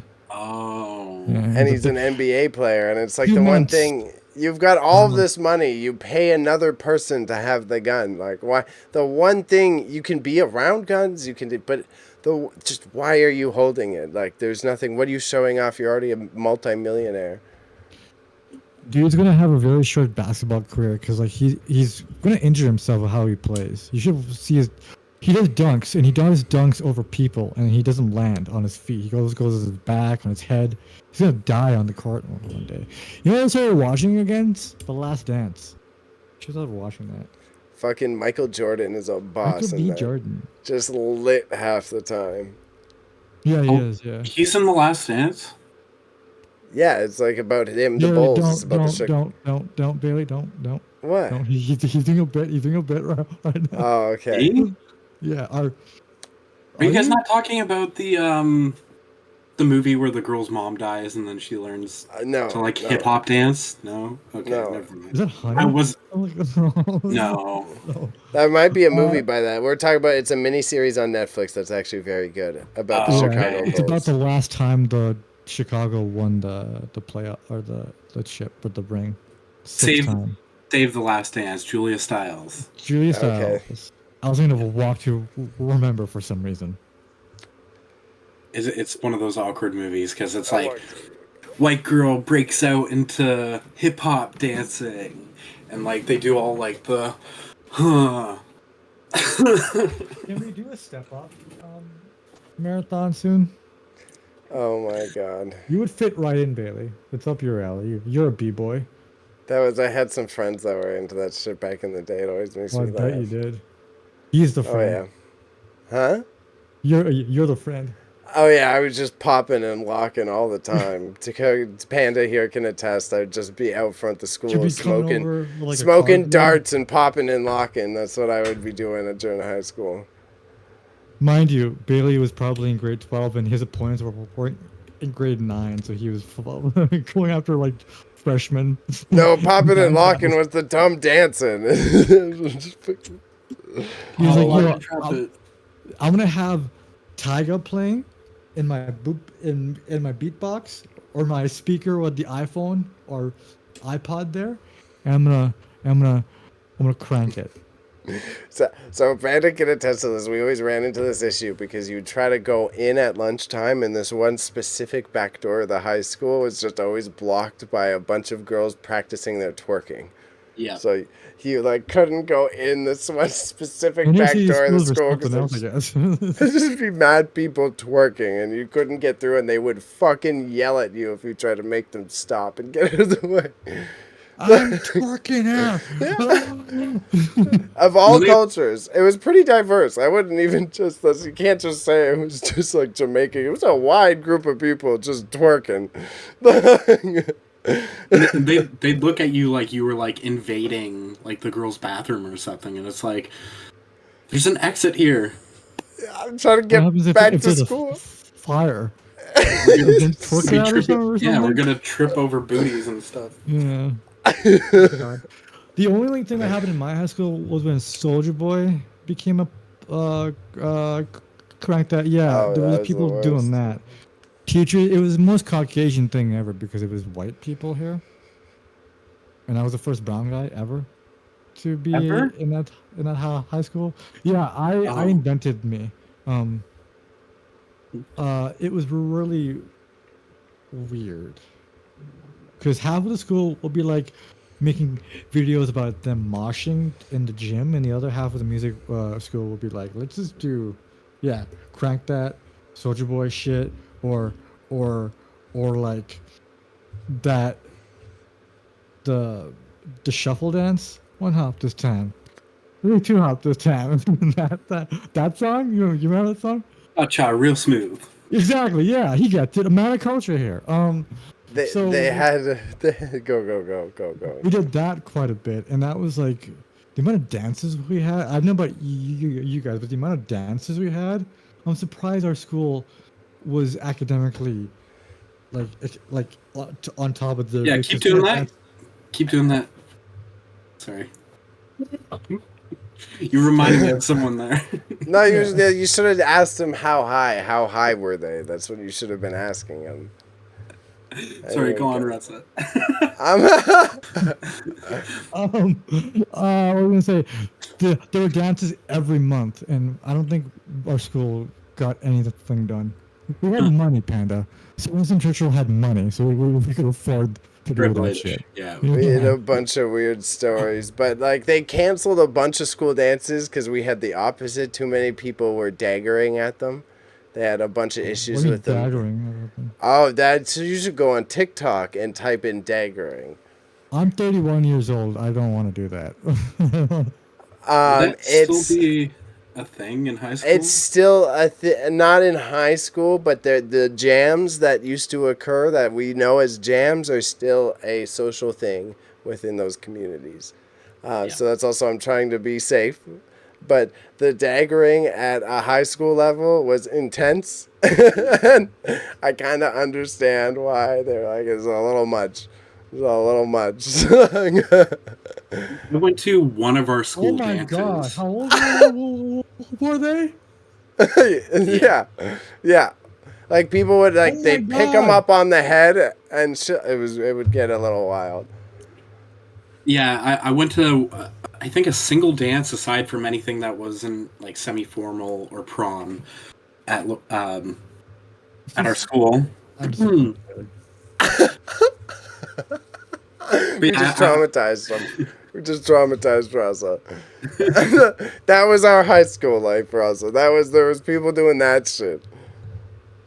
Okay. You gotta. Okay. They're children, right? They're kids. Yeah, well, but- we were high school age. We were adolescents. Okay. Yeah. Anyway, so sorry, Panda. No, it's okay. I'm processing something, but go on. So I went to a high school dance that we had that was like, you know, had nothing to do with anything, and they had these giant speakers and a DJ, and for some reason the lights weren't on. All that was lit up was like the DJ guy, and then I think like one door was open, so there was like a crack of light coming in. Anyways, everyone was standing around the walls, right? Not doing anything. And me and someone that has a last name that ties to a dinosaur, Bailey, Nargang. if you can I think don't of know. I'll put it together, but continue. Okay. Okay. Small arms. T-Rex. Anyways, so a Cindy T-Rex onto your Oh, okay. I'm following. So me and this other white boy, we decide to go into the center of the gym. No one's dancing, and we start like doing the cringy like arm thing. And like everyone decided like, okay, they're dancing, so we dance now. And I'm working my way around the gym because like I've never really done stuff like this before. And I run into this Jamaican girl that I was friends with in English class, and she's got like 12 of her Jamaican friends with her. And you know, like we make a little bit of conversation, and then she starts dancing with me, and so that action started happening, the daggering, kind of grinding, whatever you want to call it. That was bubbling. That was the difference. That too, yes, yeah. yes. Bubbling then. Oh god. Well, and then next thing you know, I have literally a dozen Jamaican girls all like bubbling up on me. And there was a whole line of guys on their side of the gym that were just like eyeballing me, and it's like one of the greatest memories of my life. Mine was my moment. Really? This is bubbling? They're okay. All right. Okay. That was so one of the things culturally, Raza. So then I was like grade 10. It was like one of my first time at one of these dances where this occurs, and I didn't know this happens. And what happens is like culturally, you stand against a wall, like you kind of like chill against a wall, and like someone comes to you and they start doing their thing on you. And bubbling. Yes, and I did not know this is how the rhythm goes, and I'm just like grade 10, like hanging out with my bros, like I'm just standing with my mans talking to them, and then all of a sudden the song changes, and I'm like, what the fuck's happening? It's like someone just rolls up on me. I'm like, oh fuck. Like, and white boy panicking. Yeah, I'm just like looking, and everyone else has someone dancing on them. I'm like, what's happening? Like it was like a big cult. Yeah. Okay. Big culture shock moment for grade 10 Bailey. This was a school dance. That was a school dance. That's what happened at school dances. Bubbling. Yes. Happened at school dance. Okay. And the teachers would like get involved and be like, "You can't be doing that." Yeah, I get involved. They would have like security children. Yeah, keep doing that. We're kicking you out. It was very understandable, especially in retrospective, why you would be not wanting this to happen. Exactly. That's what I'm not even doing a sport, but I'm just like, if you're, I just saw the daggering dance, and it's flat out just you should be doing that in a club, I guess, not a high school dance. You know. They do have like all ages clubs, and that Yeah, they it's do. fucking weird to me too. I know. I've Yeah. heard horror stories about it. I haven't been to one since I'm a normal person. Yeah, Parties no, with I people didn't my ever did age. that. I never If you did go to an that. all-age club, imagine posting that on social media at the all-age club. I'm 34. Cringe. This is a Cringe. Friday night. I work tomorrow at the Audi dealership. My police record is clean. For now. I do not have a restraining order against me with that 14-year-old girl. Oh god. Trust me, I'm allowed near schools. Trust me on that one. Just not in the U.S. or Grenada or whatever. Or Canada.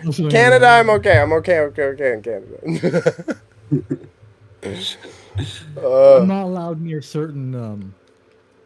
I can't go into an Arby's anymore. Well, we've all been there. You're not allowed in an Arby's. What did you do? The Well, cheddar the sauce meat. makes you do things, fam. Yeah, that meat, and First of all, ew at Arby's. Come on, guys. I like Arby's. I just don't like their sauce. Arby's has the meats. Is that why you like it? Yeah, buddy. I don't eat the arbs. I had a Harvey's with an H last night. Does it still hold up? Yeah, it's halal too, so it's fucking proper. It's halal. Is What it? do you? Oh, the chicken burger? No, isn't Harvey's halal in general? I guess it would be. Yeah, I don't know. I don't know. I had don't know. an Angus, a double Angus, without the bacon.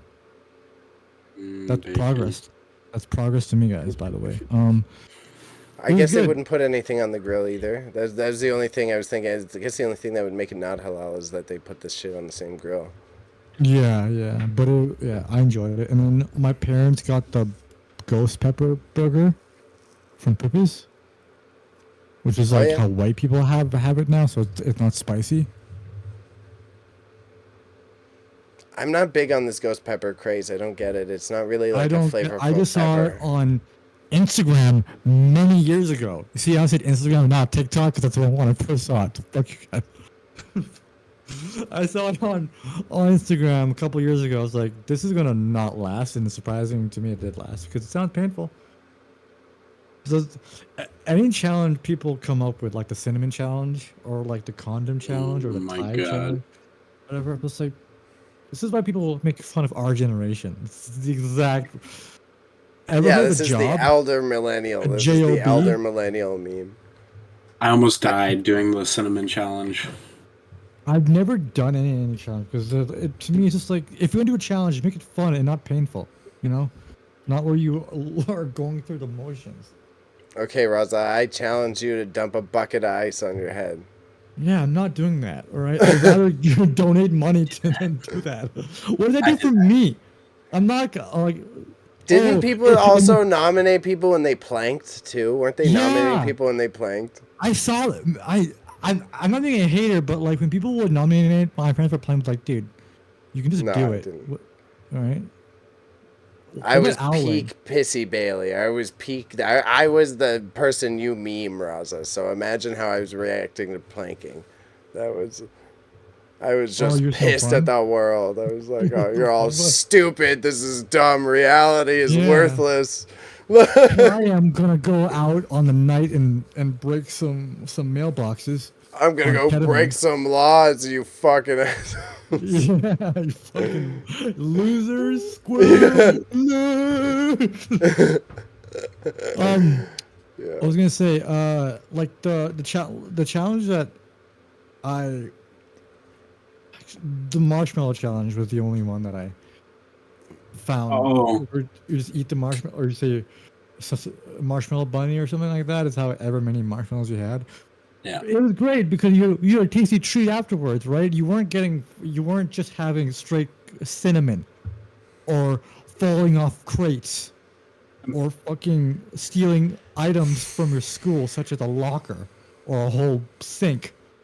a lick. Remember the licks? The devious lick lick. challenge. Oh, bro! If someone gave me that when I was 16, I would have been stealing fucking paper towel Yeah. rolls. I would have See, been. you know how Projector, Bailey's projector. right now. One of those TVs on wheels, I would have been out of there. Oh We my were Yeah. already doing that shit. If someone made a devious lick, if TikTok was around and I'm also a punk ass Dumbass. teenage Bailey, I would have. Oh my god. Basically, would've how done do I bad things. rate myself? I'm happy I didn't. I'm happy I didn't. Yeah. I was too egotistical. I would have made an asshole of I just- myself.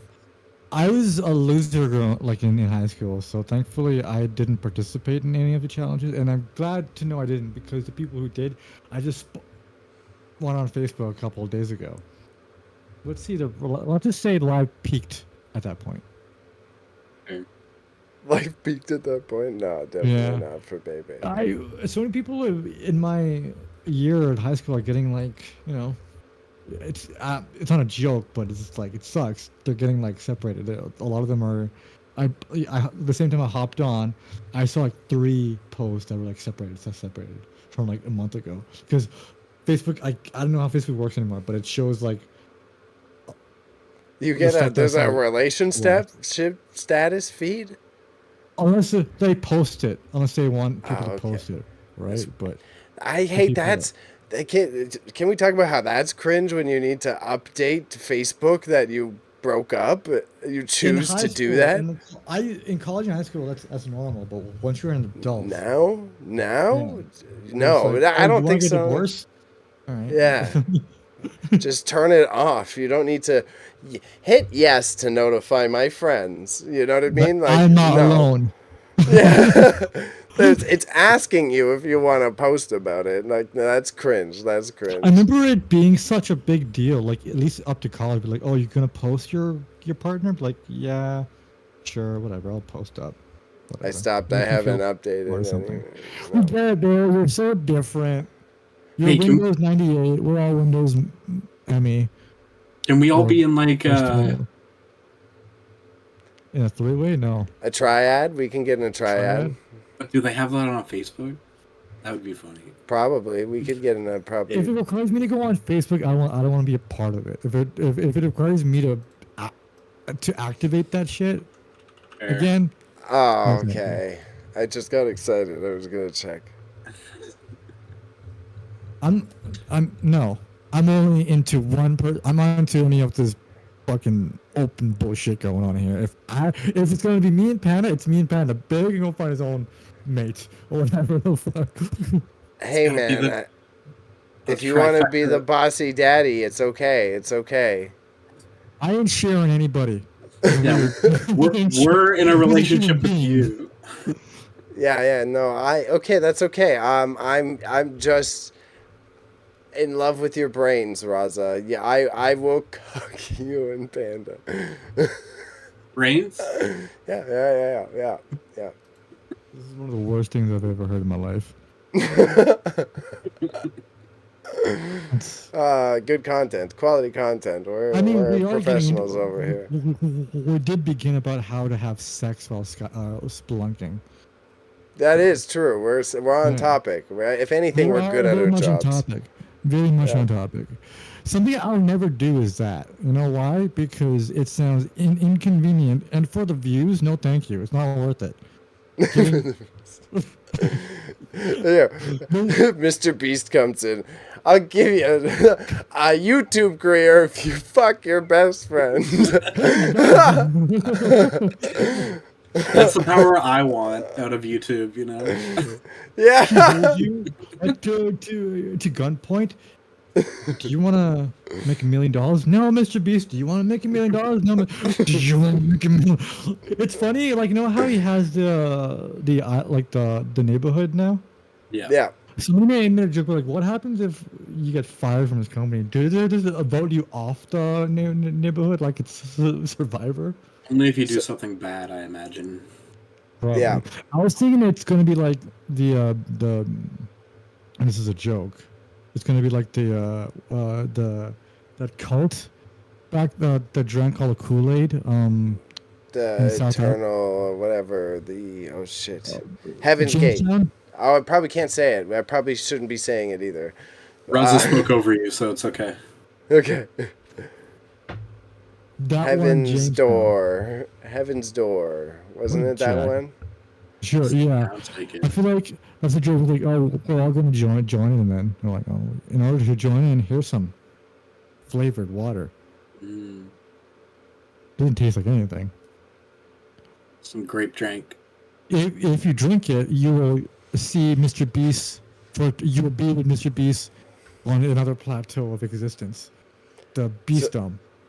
So, Raza, the big question is, though, right? He's even said it, right? Mm-hmm. If it comes down to it, would you vote Mr. Beast for president? No. If Mr. Beast or Trump, those are your Trump. two choices. You wouldn't choose the Beast. I think I'm going the Beast. Trump is funny.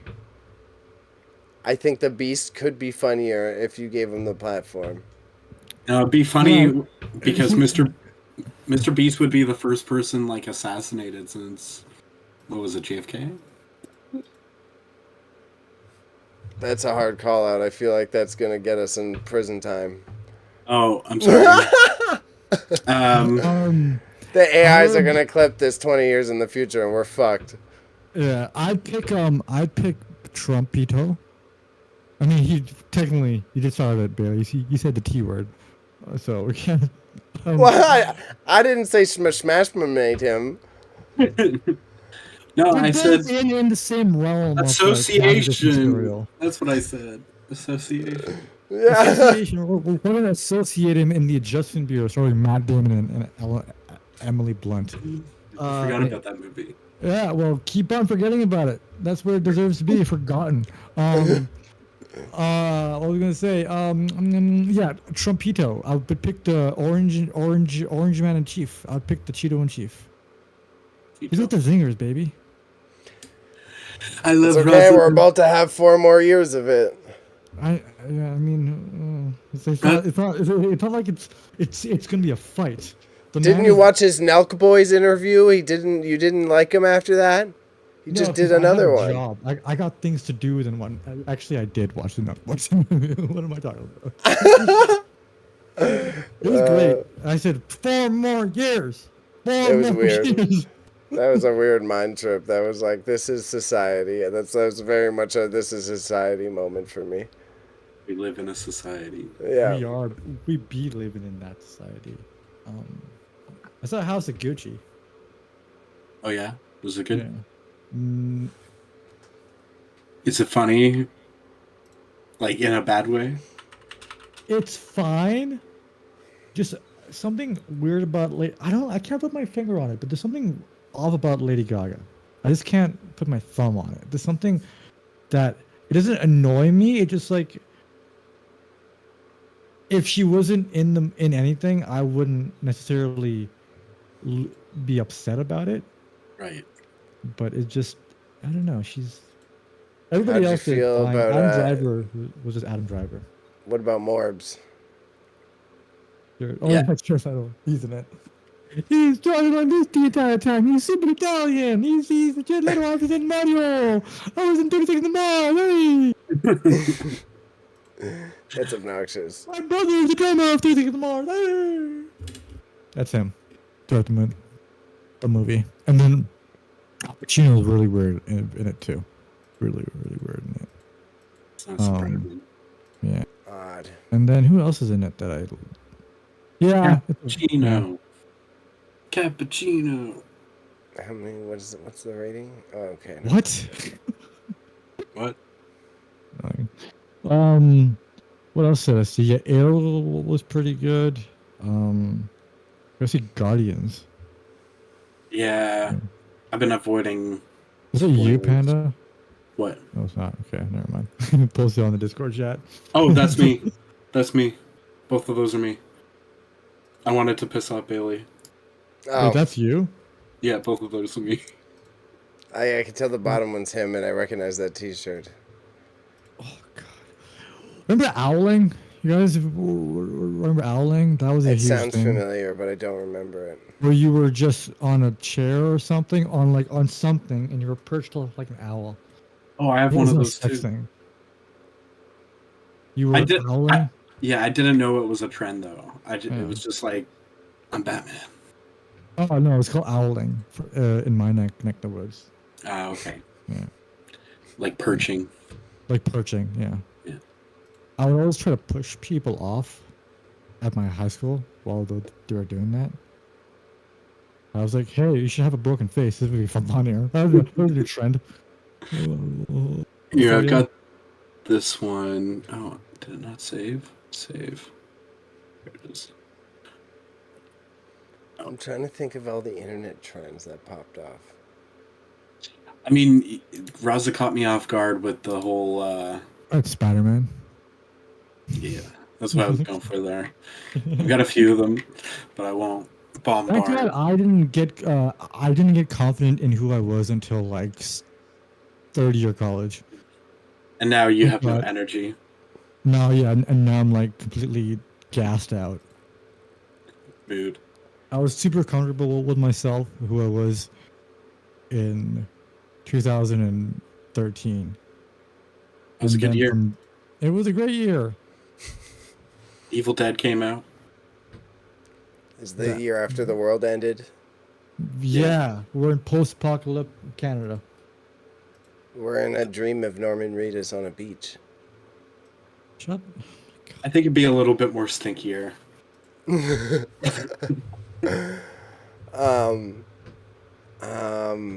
I got more comfortable through high school. I was an awkward fuck in middle school. And then I got to high school and I'm going to be Bailey. And then I just did Bailey things. How's that working out for you? Mid. I kind of regret doing that. No, I like who I awkward Bailey fucked. That's what I'm punting out there. No, that's funny. I'm glad we all got out of our shells at late bloomers. I mean, I was always the weird kid, and in high school, I just embraced it. Nice. Yeah. Nice. I was bullying a bit. Like, I remember those things. Media will portray. Oh, you're gonna get pushed into lockers and shit. You will get a swirly. You get kicked in the balls. I got kicked in the balls like twice in high school, but I don't remember being attacked, physically attacked, or like taking my lunch money stolen from me. Right. Oh my god!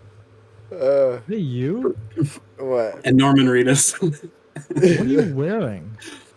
Oh, I was Beast Boy. But my makeup, I got soccer makeup, and it like bled into my eyes, and I couldn't see. So I had to like take off the green makeup and. Jeez Louise, man. Yeah, Okay. the Raza, like, there used to be this old guy, like, at our school. He was, like, 26. He was in high school still. His name was Edmund. And he was, like, 26 still. Or he was, like, 24 or something. He was way too old because he was lying about his age. And then he was already way too old to be in high school. And then he would walk around. He was saying that he was like 21 or 22, and he was definitely at least 4 years older than that.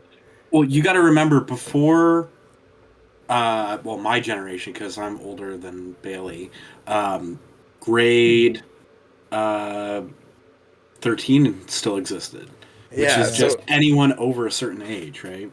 So we had some people that were like from the era that grade 13 existed, and they had like failed high school 3 times over since then. Yeah. So they were like 21. Is high school really worth it? There was also like Afghan kids who, like, I guess I'm being very racist. Let's stop that. There were some immigrant kids to our schools that would lie about their ages as well. So that would happen. There would be like a 25-year-old who's like, yeah, I'm 17. And it's like, I don't hate this because you kind of want the free education. So I'm not going to get mad at you for yeah, lot. But you're you know way why they older were than actually you're trying to tell. Yeah, you're way older than you're telling us you are. Like, you're an adult. You've got a job outside of this. Like, For us, it was you had the option to do like there's 12 and then there's a victory lap, 12B. That was the optional thing. Nice, Panda. That was the It's 9:10 somewhere. It's 9:10 here. EST. We did a victory lap, and that was optional. I didn't do it because I got all of my credits at grade 12, and I did my volunteering and stuff. That's why I didn't like do it. And my parents would kill me if I stayed back a year. Because my parents were literally, Raza, you're not taking a year off work or whatever you're doing. They said no year off. You're going straight to college after high school, and that was that worst decision of my life or their life.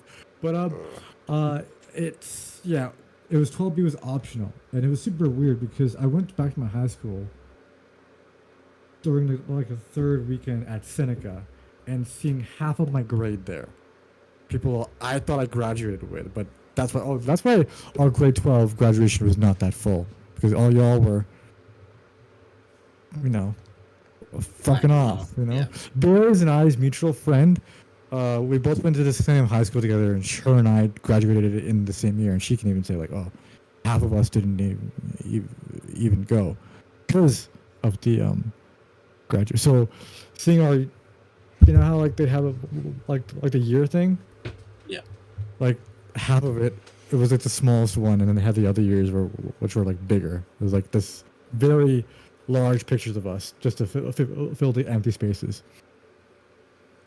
Yeah, that's funny. That was so I did get sidetracked too though, but that is also crazy. The half, we had a weird split. There was always a weird split. It was like, I would say still 75%. There's so many kids at our school, so it was already still like graduating class was pretty full, even if people did another year. But so this old man, I was like 15, and he would stalk the hallways, and he would punch you in the nuts whenever he saw you. So if you were caught off guard, this like 23-year-old man is gonna come out of nowhere and just like uppercut you. So in other words, he's assaulting minors. Yes, and this is why it was terrifying. The location of the assault too. Yeah, I know.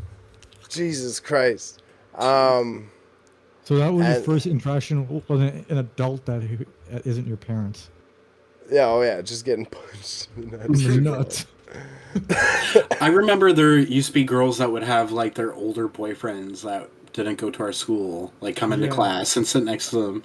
Be like, oh yeah, this is Johnny. He's new. He won't be on the attendance. If they had to like speak up, because this would happen all the time. 1 year, and I remember like looking at it, like I didn't say it, like I didn't say it loudly to him. I was just talking to my friend, and then I looked over, still in conversation, like, who the fuck are you? And then quietly, thank God he didn't hear me, because he was definitely an older gentleman, 100% out of our age group, and it was really weird. And also, because the Catholic school is like down the road from our high school, a lot of kids would, like boyfriends and girlfriends would meet up, and Sir Winston was like the point. It was kind of weird, like, oh, why are you here? Don't you have class right now at your own school, which is right there? I mean, Wine Mom made me skip a lot in the later years. Because I have a class off, and you have to come be with me instead of learning. And now I'm going to complain when we're older that you didn't finish high school. Thanks, Wine Mom. Good influence. Hey. Was there a gun to your head, Panda? You know Wine Mom? Yeah, I do, but damn. Her words are piercing, okay? Yeah, they are. Like, anyways, I wasn't trying to make that as serious as it came. No, but that kind of like is interesting, because like I remember like having spears myself and telling all my friends, like, yo, we're going to the forest, do stuff, let's go, because like our school was, I live in a pretty wooded area, so a lot of trails were near my high school, so come to the forest, we're gonna get blown. What are you gonna do? 2:30 on Friday. I'm going home after this. We're like, I got my friends, like, fuck you, bitch. So because I was a grade 12, I started to give less of a fuck because I was already doing good in school, you know. So I was like, I don't really need to care about. I was not doing good. I was doing what I set off to do, and that was just getting B's. Just straight B's. That's all No, I I could had ask the for. same. Yeah. Especially because I was sports boy. It was like, no one's going to ask me for an 85% average. Fuck Yeah, you. but my parents really wanted me to push for those A's and whatnot, and I kind of got a couple of them here and there, but it was like, I don't know, if I'm passing, I'm passing. That was my whole mindset about high school, and that's why I failed math like 3 times. Fuck math. That's why I got a calculator for that shit. Well, that's I so. may have to use algebra once, by the way. No. Exactly. And that was. I had last year high school. I had a whole half a day off because I had one spare, and then I had grade 12 math in another class, and then I realized I was going to be a writer, and I was never going to need grade 12 math. Yeah. Oh, did you pick your courses in high school, like in grade 12? Because Yeah. we did. Yeah. So Yeah. I remember like seeing my credits for like math. I was like, oh no, I got all my math.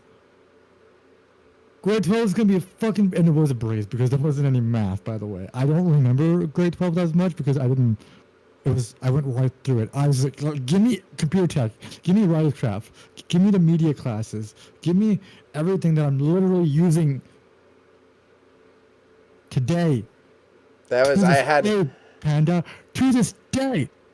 Sorry. I went to the guidance counselor and I was like, so I can fail one more course, right? And I still graduate? And they're like, yeah. And I'm like, and these are the programs I want to apply to for university, yeah? And they're like, yeah. And I'm like, and none of them need math, right? And he's like, yeah. Like, so technically, if I were to just not go to this class, I would still graduate, correct? So you've flat out told your guidance counselor you're going to start I wanted to make sure I wasn't wrong. And then he was like, yeah. And he's like, I'm not going to tell you to not go, though. I'm like, well, am I going to graduate? And he's like, yeah. I'm like, okay. Let's just say you and I have met eye to eye on something. I was respectful enough. I literally went in and I thanked the math teacher and told her what I was doing. I was like, you're a good teacher. I appreciate your I'm time. not going to attend your class anymore. That's it. I don't need this. I don't need I'm gone. Thank you very much. Like, you're not going to see me again. I would go for the schedule and stuff. Yeah, like, you know. I got 16%. I got 16% in grade 12 math. Were you at the point where every exam, pass or fail, it didn't matter? By the end of grade 12, yeah. I had fucking grade 11 was hard. Grade 12, I was fine. I was coasting by grade 12. Yeah, grade 11, 12, I was just like, I have a 60, or sorry, a 90, and this test or this exam is worth 15. Studying? Yeah, Baby had too much sports ball, and I missed like all of my assignments, and then I sweet talked my way. I was like, let me do all of my work in the last month, and I swear to God, if I hand it all in, pass me. Yeah. I remember doing the PE exam. It was weird because it was sex ed, and then how to like the CPR, because he said everything we had in class stuff for, that's going to be on the exam. So I remember we had it in class for like 3 weeks at the beginning of the year. Was it just you and the gym teacher alone? We had sex, yeah. Okay. Yeah. Yeah. That's true.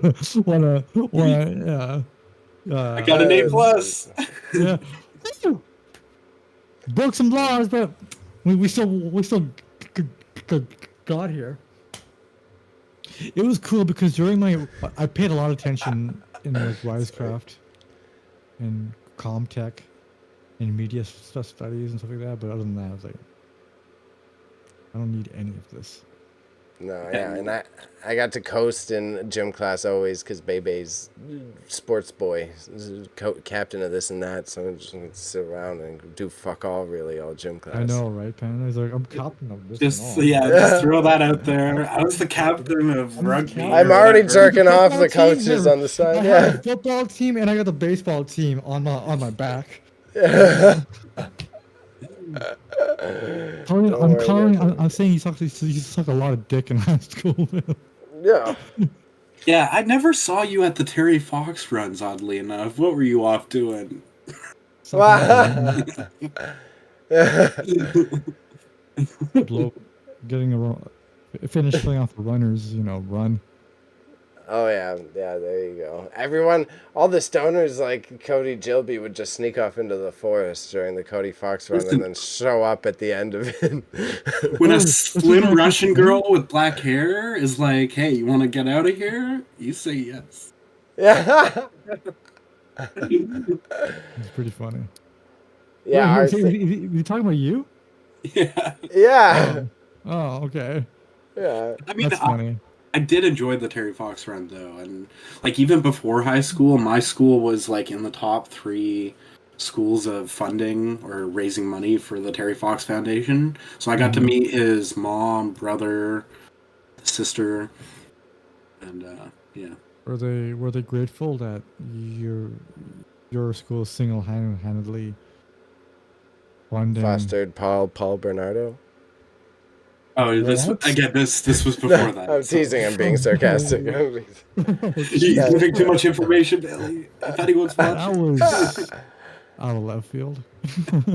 That is an interesting. That's a fun fact about the school, though. Yeah, that's a fun fact about where we went to. Bernardo went there? Some of our teachers knew him and shit. Went to mine. And they had his class photo up, but someone must have taken like a nail or something and like shattered his picture because it was like through thick glass. Yeah, like at our school, her picture is like scratched off, but permanent marker. Do you know why? There's a park near my sister's work that is dedicated for her sister. It's called her sister's name, I think. And my sister also works in the area where it all happened, by the way. Is this regarding Paul Bernardo? Yeah, they did some of this stuff over there. They went from here. They went from here to St. Catharines. Right. So it's like another weird connection for us. Yeah. We're brother. We're linked, Panda, through Wang and murder. No, that was always the creepy stories from all the teachers in our school were always like that's where it was the creepy like the TV show stuff because he was just I don't know, I just thought he was a normal person. Like I thought he was just a normal guy who went to class. So it's kind of terrifying. Yeah. I mean, Panda's a non-normal guy and he went to class. Sometimes. No, yeah, it's right. Our whole like neighborhood is just like shocked. Like apparently she's not allowed here. She's like living in Cuba. Are you talking about Carla? Yes, sir. Okay. Now, okay. I got the pieces. His family still lived in Scarborough for a while, but then they kept getting like vandalized and shit. Yeah. Feels bad, man.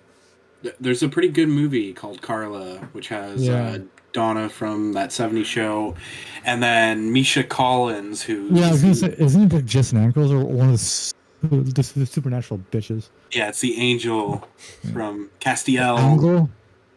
The Angle? No, I'm so happy the Supernatural spin-off show got cancelled.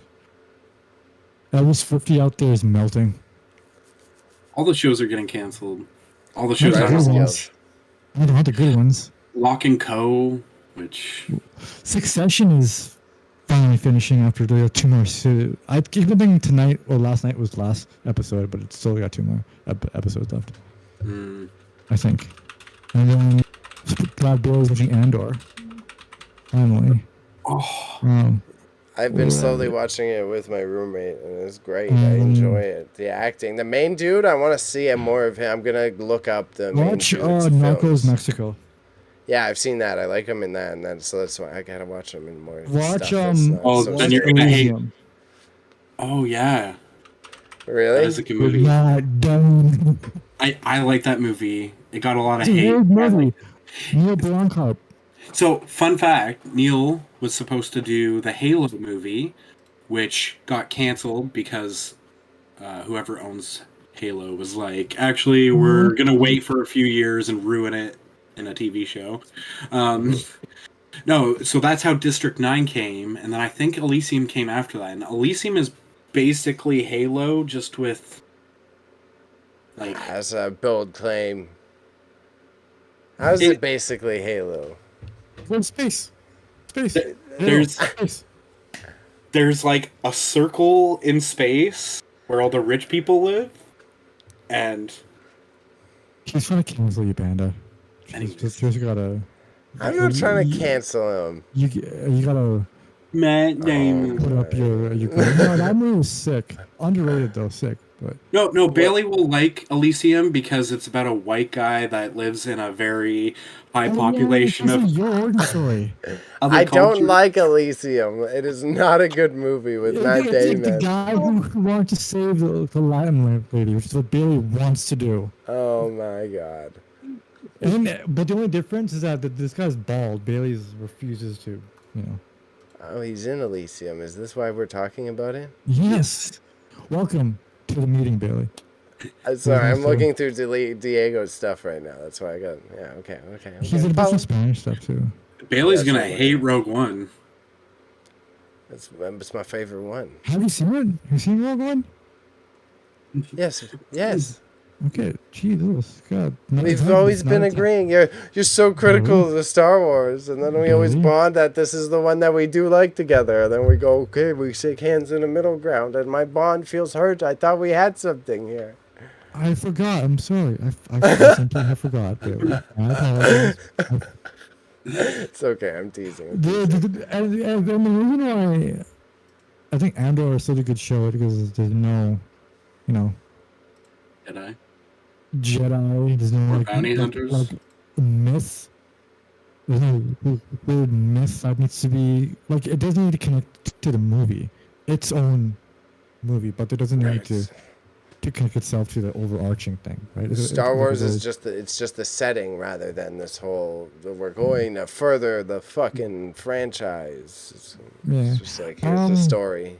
I'm not sure if I can spoil this, but in Jedi Survivor, our boy is in it. I found it out 2 nights ago. Your boy. I'm gonna point to this. Oh. He's in it. Oh yeah, I knew that. Yeah. Isn't fuck him up though. Forrest Whitaker's in the first one, right? Forrest Whitaker's in the first he's in game. Rogue One. Yeah, he's in the first game. Yeah. Saw Gerrera. Yeah. After you get all the bounties in Survivor, one character reveals herself to be the last bounty boss, and then he pops out of nowhere. Oh, no way. And saves you. Wicked. Kind of. Yeah. It's kind of cute a little bit because it's all in the same time period as Gonna ask. that trilogy. One of them. The main trilogy. That's the one. That's the town. Yeah. Is that one. So Yeah, because Leia's at the end of Rogue One, so that makes sense. Yeah. Yes. Yeah, and because characters. I forgot Leia's in that one too. My God, I forgot Leia's at the end of that. Because the ending is the beginning of A New Hope. Yes. Yeah. Yeah. Yeah, the first time I saw Rogue One in theaters, I'm sure I've told you guys this. I didn't really like it, and I like people. Yeah, people are trying to get like an extended version. I don't know if you've heard about this, but I have. The homie said there is no extended version of it. But the thing is that they did fire a previous director, and so you can see the tonal shifts throughout the movie, at least from a filmmaking point of view. And then, Darth Vader at the end, I don't care what anyone says. That is like, I'm all for it. Like, in every case that they've shown Darth Vader in the recent one, it's been kind of cool because they're showing him at the height. We haven't even seen him at the height of his power, right?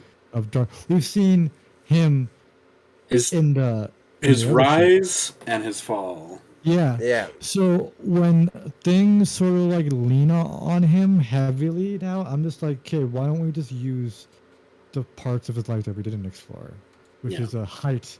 Because I remember in the original trilogy, he's been Darth Vader for years now, for decades and stuff.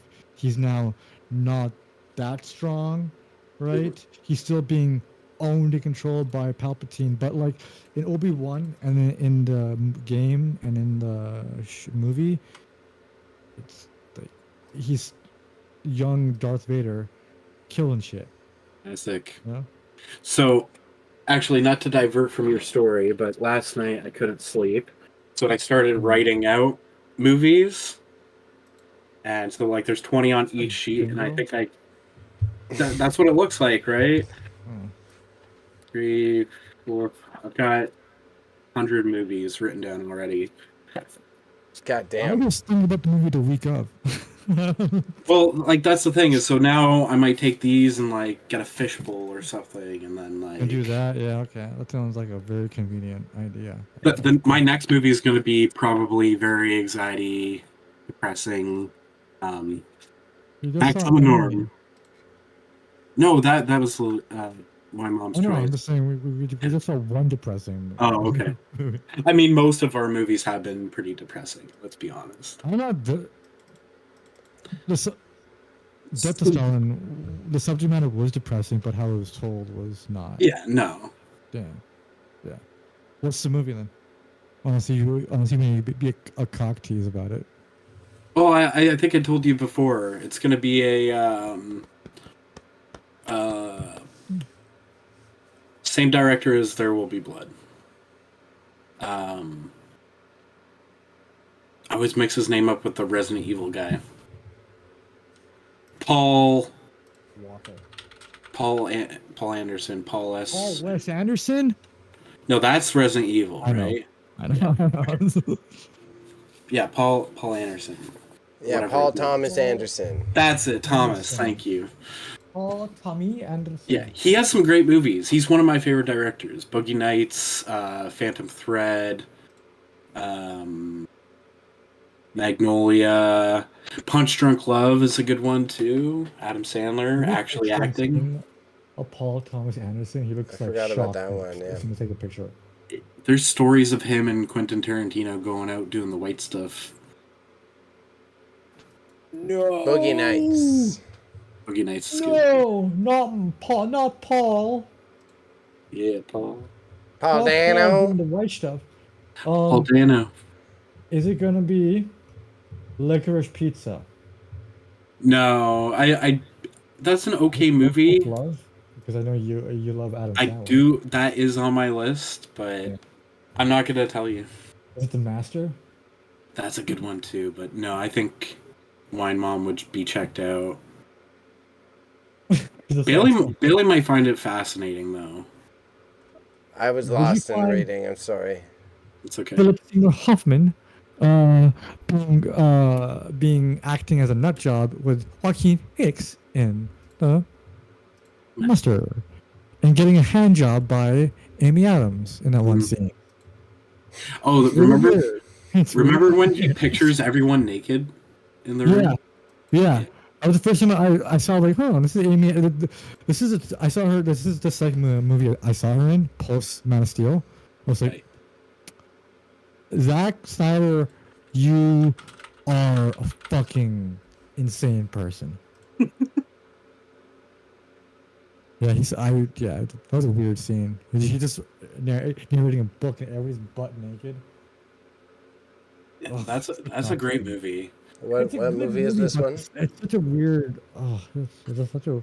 Rami Malek, I liked him in that one. Rami Malek. Wait, which in The Master? Yeah.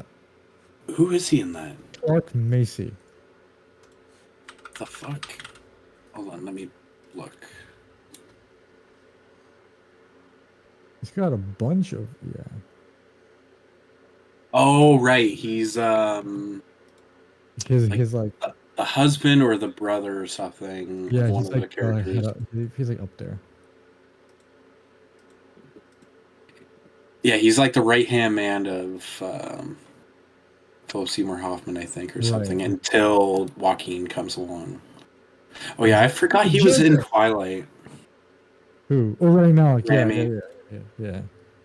He was suddenly I finished that. Me and my friends were marathoning it all last summer. We're on part 2 of what's the last one called? New Moon or Dawn, Breaking New Dawn. Breaking Fart. Yeah. You mean Breaking Wind? You could see he cared so much about that joke for this tone. He was like, "You mean Breaking Wind?" Did you guys watch Mr. Robot? I love the fuck out of that No, show. Bill's a poser. I introduced him to the show. And he's No, you did not. No, he did not. He did not introduce me to the I was like, "Hey, show. Billy, watch Mr. Robot." He's like, "Okay, well, so you have a incredible taste in the show, and I will." I had the Instagram conversation. Lies. By the way. Lies. This is all lies. I found out about not. it years before. It's is kind lies. kind of the perfect show. The third season does drag a little bit, but that fourth season makes up for it, man. Yeah, I still need to watch the 4th season, but my only issue with the show, it showed its hand. Like at the end of the 1st season, it's like, then what's the point?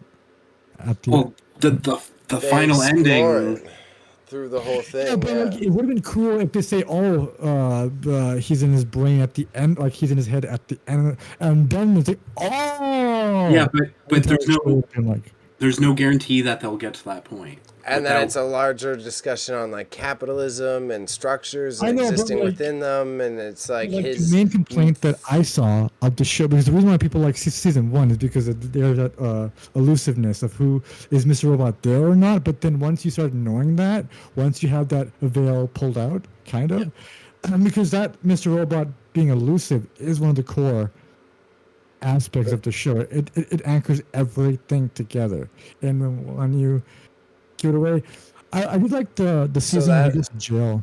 like elusiveness kind of maintains, I would say. I found that like elusiveness kind of continued. I don't, because like every time Christian Slater came on screen, it was like, oh, he's just in his head, right? But It makes you seriously doubt that as you watch on. Like it starts to like the visions of reality get blurred. That's how they had that weird TV show episode and those like gimmicky other ones. That's a good one too. But like that's like it doesn't, because you sort of know about how he's talk. Like to me, I picked up on a lot of things, how he's talking and whatnot, how his mannerisms with Christian Slater in his apartment in season 2 and stuff like that, and how he was interacting with him like outside in the world. Like, kid, this is clearly he's people are looking at him having a conversation with nothing. That's how I picked it up. But then I forget which season with not Danny Brown. Denzel Curry or something like that, with the guy from the Joey Badass. Joey Badass, Craig Robinson. That season sort of was kind of cool because it had that, it added another aspect to it. It was like, okay, he's in jail, but we don't know that until like, I want to say halfway. So that was just like season 2, right? Yeah, that was season 2. That was cool, but I wish they like kind of. Because then I also went into the whole like what's his face? A German guy. The Swiss. Was he Swiss or? Swiss, or he was something. He's Swiss. He was Swiss. Yeah. But then, like I'm at the point because that's season 3, right? When he goes missing. Yeah, 2. Missing. 2. You're still in 2 there, yeah. Yeah, and then the third is 3 is when the wife is dealing with the repercussions. Yes, okay, that makes sense. 3 is now she's kind of sort of messed up, and there's a new character, Meryl Streep's daughter. She's in it. She's the FBI agent, right? Right. And like the season ends with like a shootout at the end of, and then it goes into 3. And Dumber. And then it starts to deal with like what the Chinese government is doing. It gets bigger into that sense. I get it, but I like the reason why season 1 is my favorite is because it's that elusiveness. You know? That like you don't, there's still that mystery is going on, and when his sister and his co-worker say, thing, that being a twist, that was the first season, I think. That blew my mind, and it wasn't even like halfway. Yeah, I forgot about that as well because you didn't know she was a sister. And then the girl dying. Yeah. That was Rami Malek killed it in that first season. Yeah. He killed it as like this. Oh, I want to go rewatch. It's still in right. Season 4. It's very cinematic. I love it. I love how he approaches like each episode. It broke all conventions. It didn't follow any conventions of shooting, like about how things are. Characters are down here. The frame is up here. I did like that was like one of the biggest things that I remember from that show, about how it was like shot with a very blue and shiny filter on it. Yeah, it's more so in the tones that I like to shoot. It's like how I would copy like this style mixed with like a Jessica Jonesy style if I ever had my say of it. Well, maybe one day we're gonna make a movie. Robot. Yeah, we make the primetime friendly version of the show. Yeah, there is a movie that I want to make and toss at you guys at some point. Raza won't want to do any of the work, but I'll help you navigate some grants. Raza, what do you speak for me? You don't like doing paperwork. Okay, if you could do the workflow for us, you can make the critical path. No, I'm more talented in the look of it. So if you wanna, if you need somebody to edit it, bold statement, bold confidence. Never edited a film before, but he's good at the editing of films. I did a film project in I think Seneca. We had to cut a movie up and shit. It was like an hour and a half long. Oh, no way. So, it had to be an hour, but I went over on accident. I don't know. It had to be and then you failed. No, actually, it's weird. She's like, because you put a lot of work into this, I'm not going to take off. But in the real world, Raza. Take off, eh? You hoser. It would be a budget. You would go over budget with this, and you'd be fired. It's like, oh, whoops. Writer strike. Well, we made documentaries too, and that was like we had to film them. It was really cool. Documentaries were pretty easy to make. We had to shoot. I for a topic though. Wine Mom. Dude. Yeah. She would hate that. Like, yo, can you be my subject? For like and I already have ideas for this. You got to use ChatGPT to file the grants, and I'll show you how I'm thinking about approaching it. His hustle brain is on now. That's it. It's already been on. I've been advising some of my artist friends to use it in this way so that you can create like outlines for grant applications with doing half the work, because then you just tell the AI what you need to fill in for the sections. So I would love to try to make a short film, and it's not that hard to get some funding through the CBC and through some of the Canada grants. I think that'd be really fun. My friend, she's a college friend. I met him through journalism, but now he's like doing screenwriting, and he just got he posted for the first time like a year the story about how he got like a grant and shit about how his movie I guess is going to be made. He's like, "What is that?" One of me was like, "Nope, block." I don't remember you at all. Yeah, it's cool. It's cool. Like I'm really hyped for him because he's been working real hard for like 2-3 years. And it's going to be like a like a sci-fi, but it's following one person in like a mine or some shit. So he's gonna go to where's the nickel mine in Ontario? Sudbury or yeah. He's going there. Oh, Sudbury. All right. Are you guys still gonna be here in like 5 minutes? I do want to answer. Do you want to call it? Yes, call it. You want to call it? Well, do you want to call it now, Raza? I'm asking you. Let's call it. Let's call it now. My liege, my king, my good sir. Panda, are you okay you want to end it with us right now? Yeah, sure. Panda, what do you have to say to the internets for future reference for the robots that are going to send us to the Stalin and Gulag? Communism. Red and yellow. Communism. Stephen King rules. I mean, communists did beat the bad guys in World War II. At least half of them. Oh, I would say the winter did. Okay, Bailey. All right, you capitalist pig.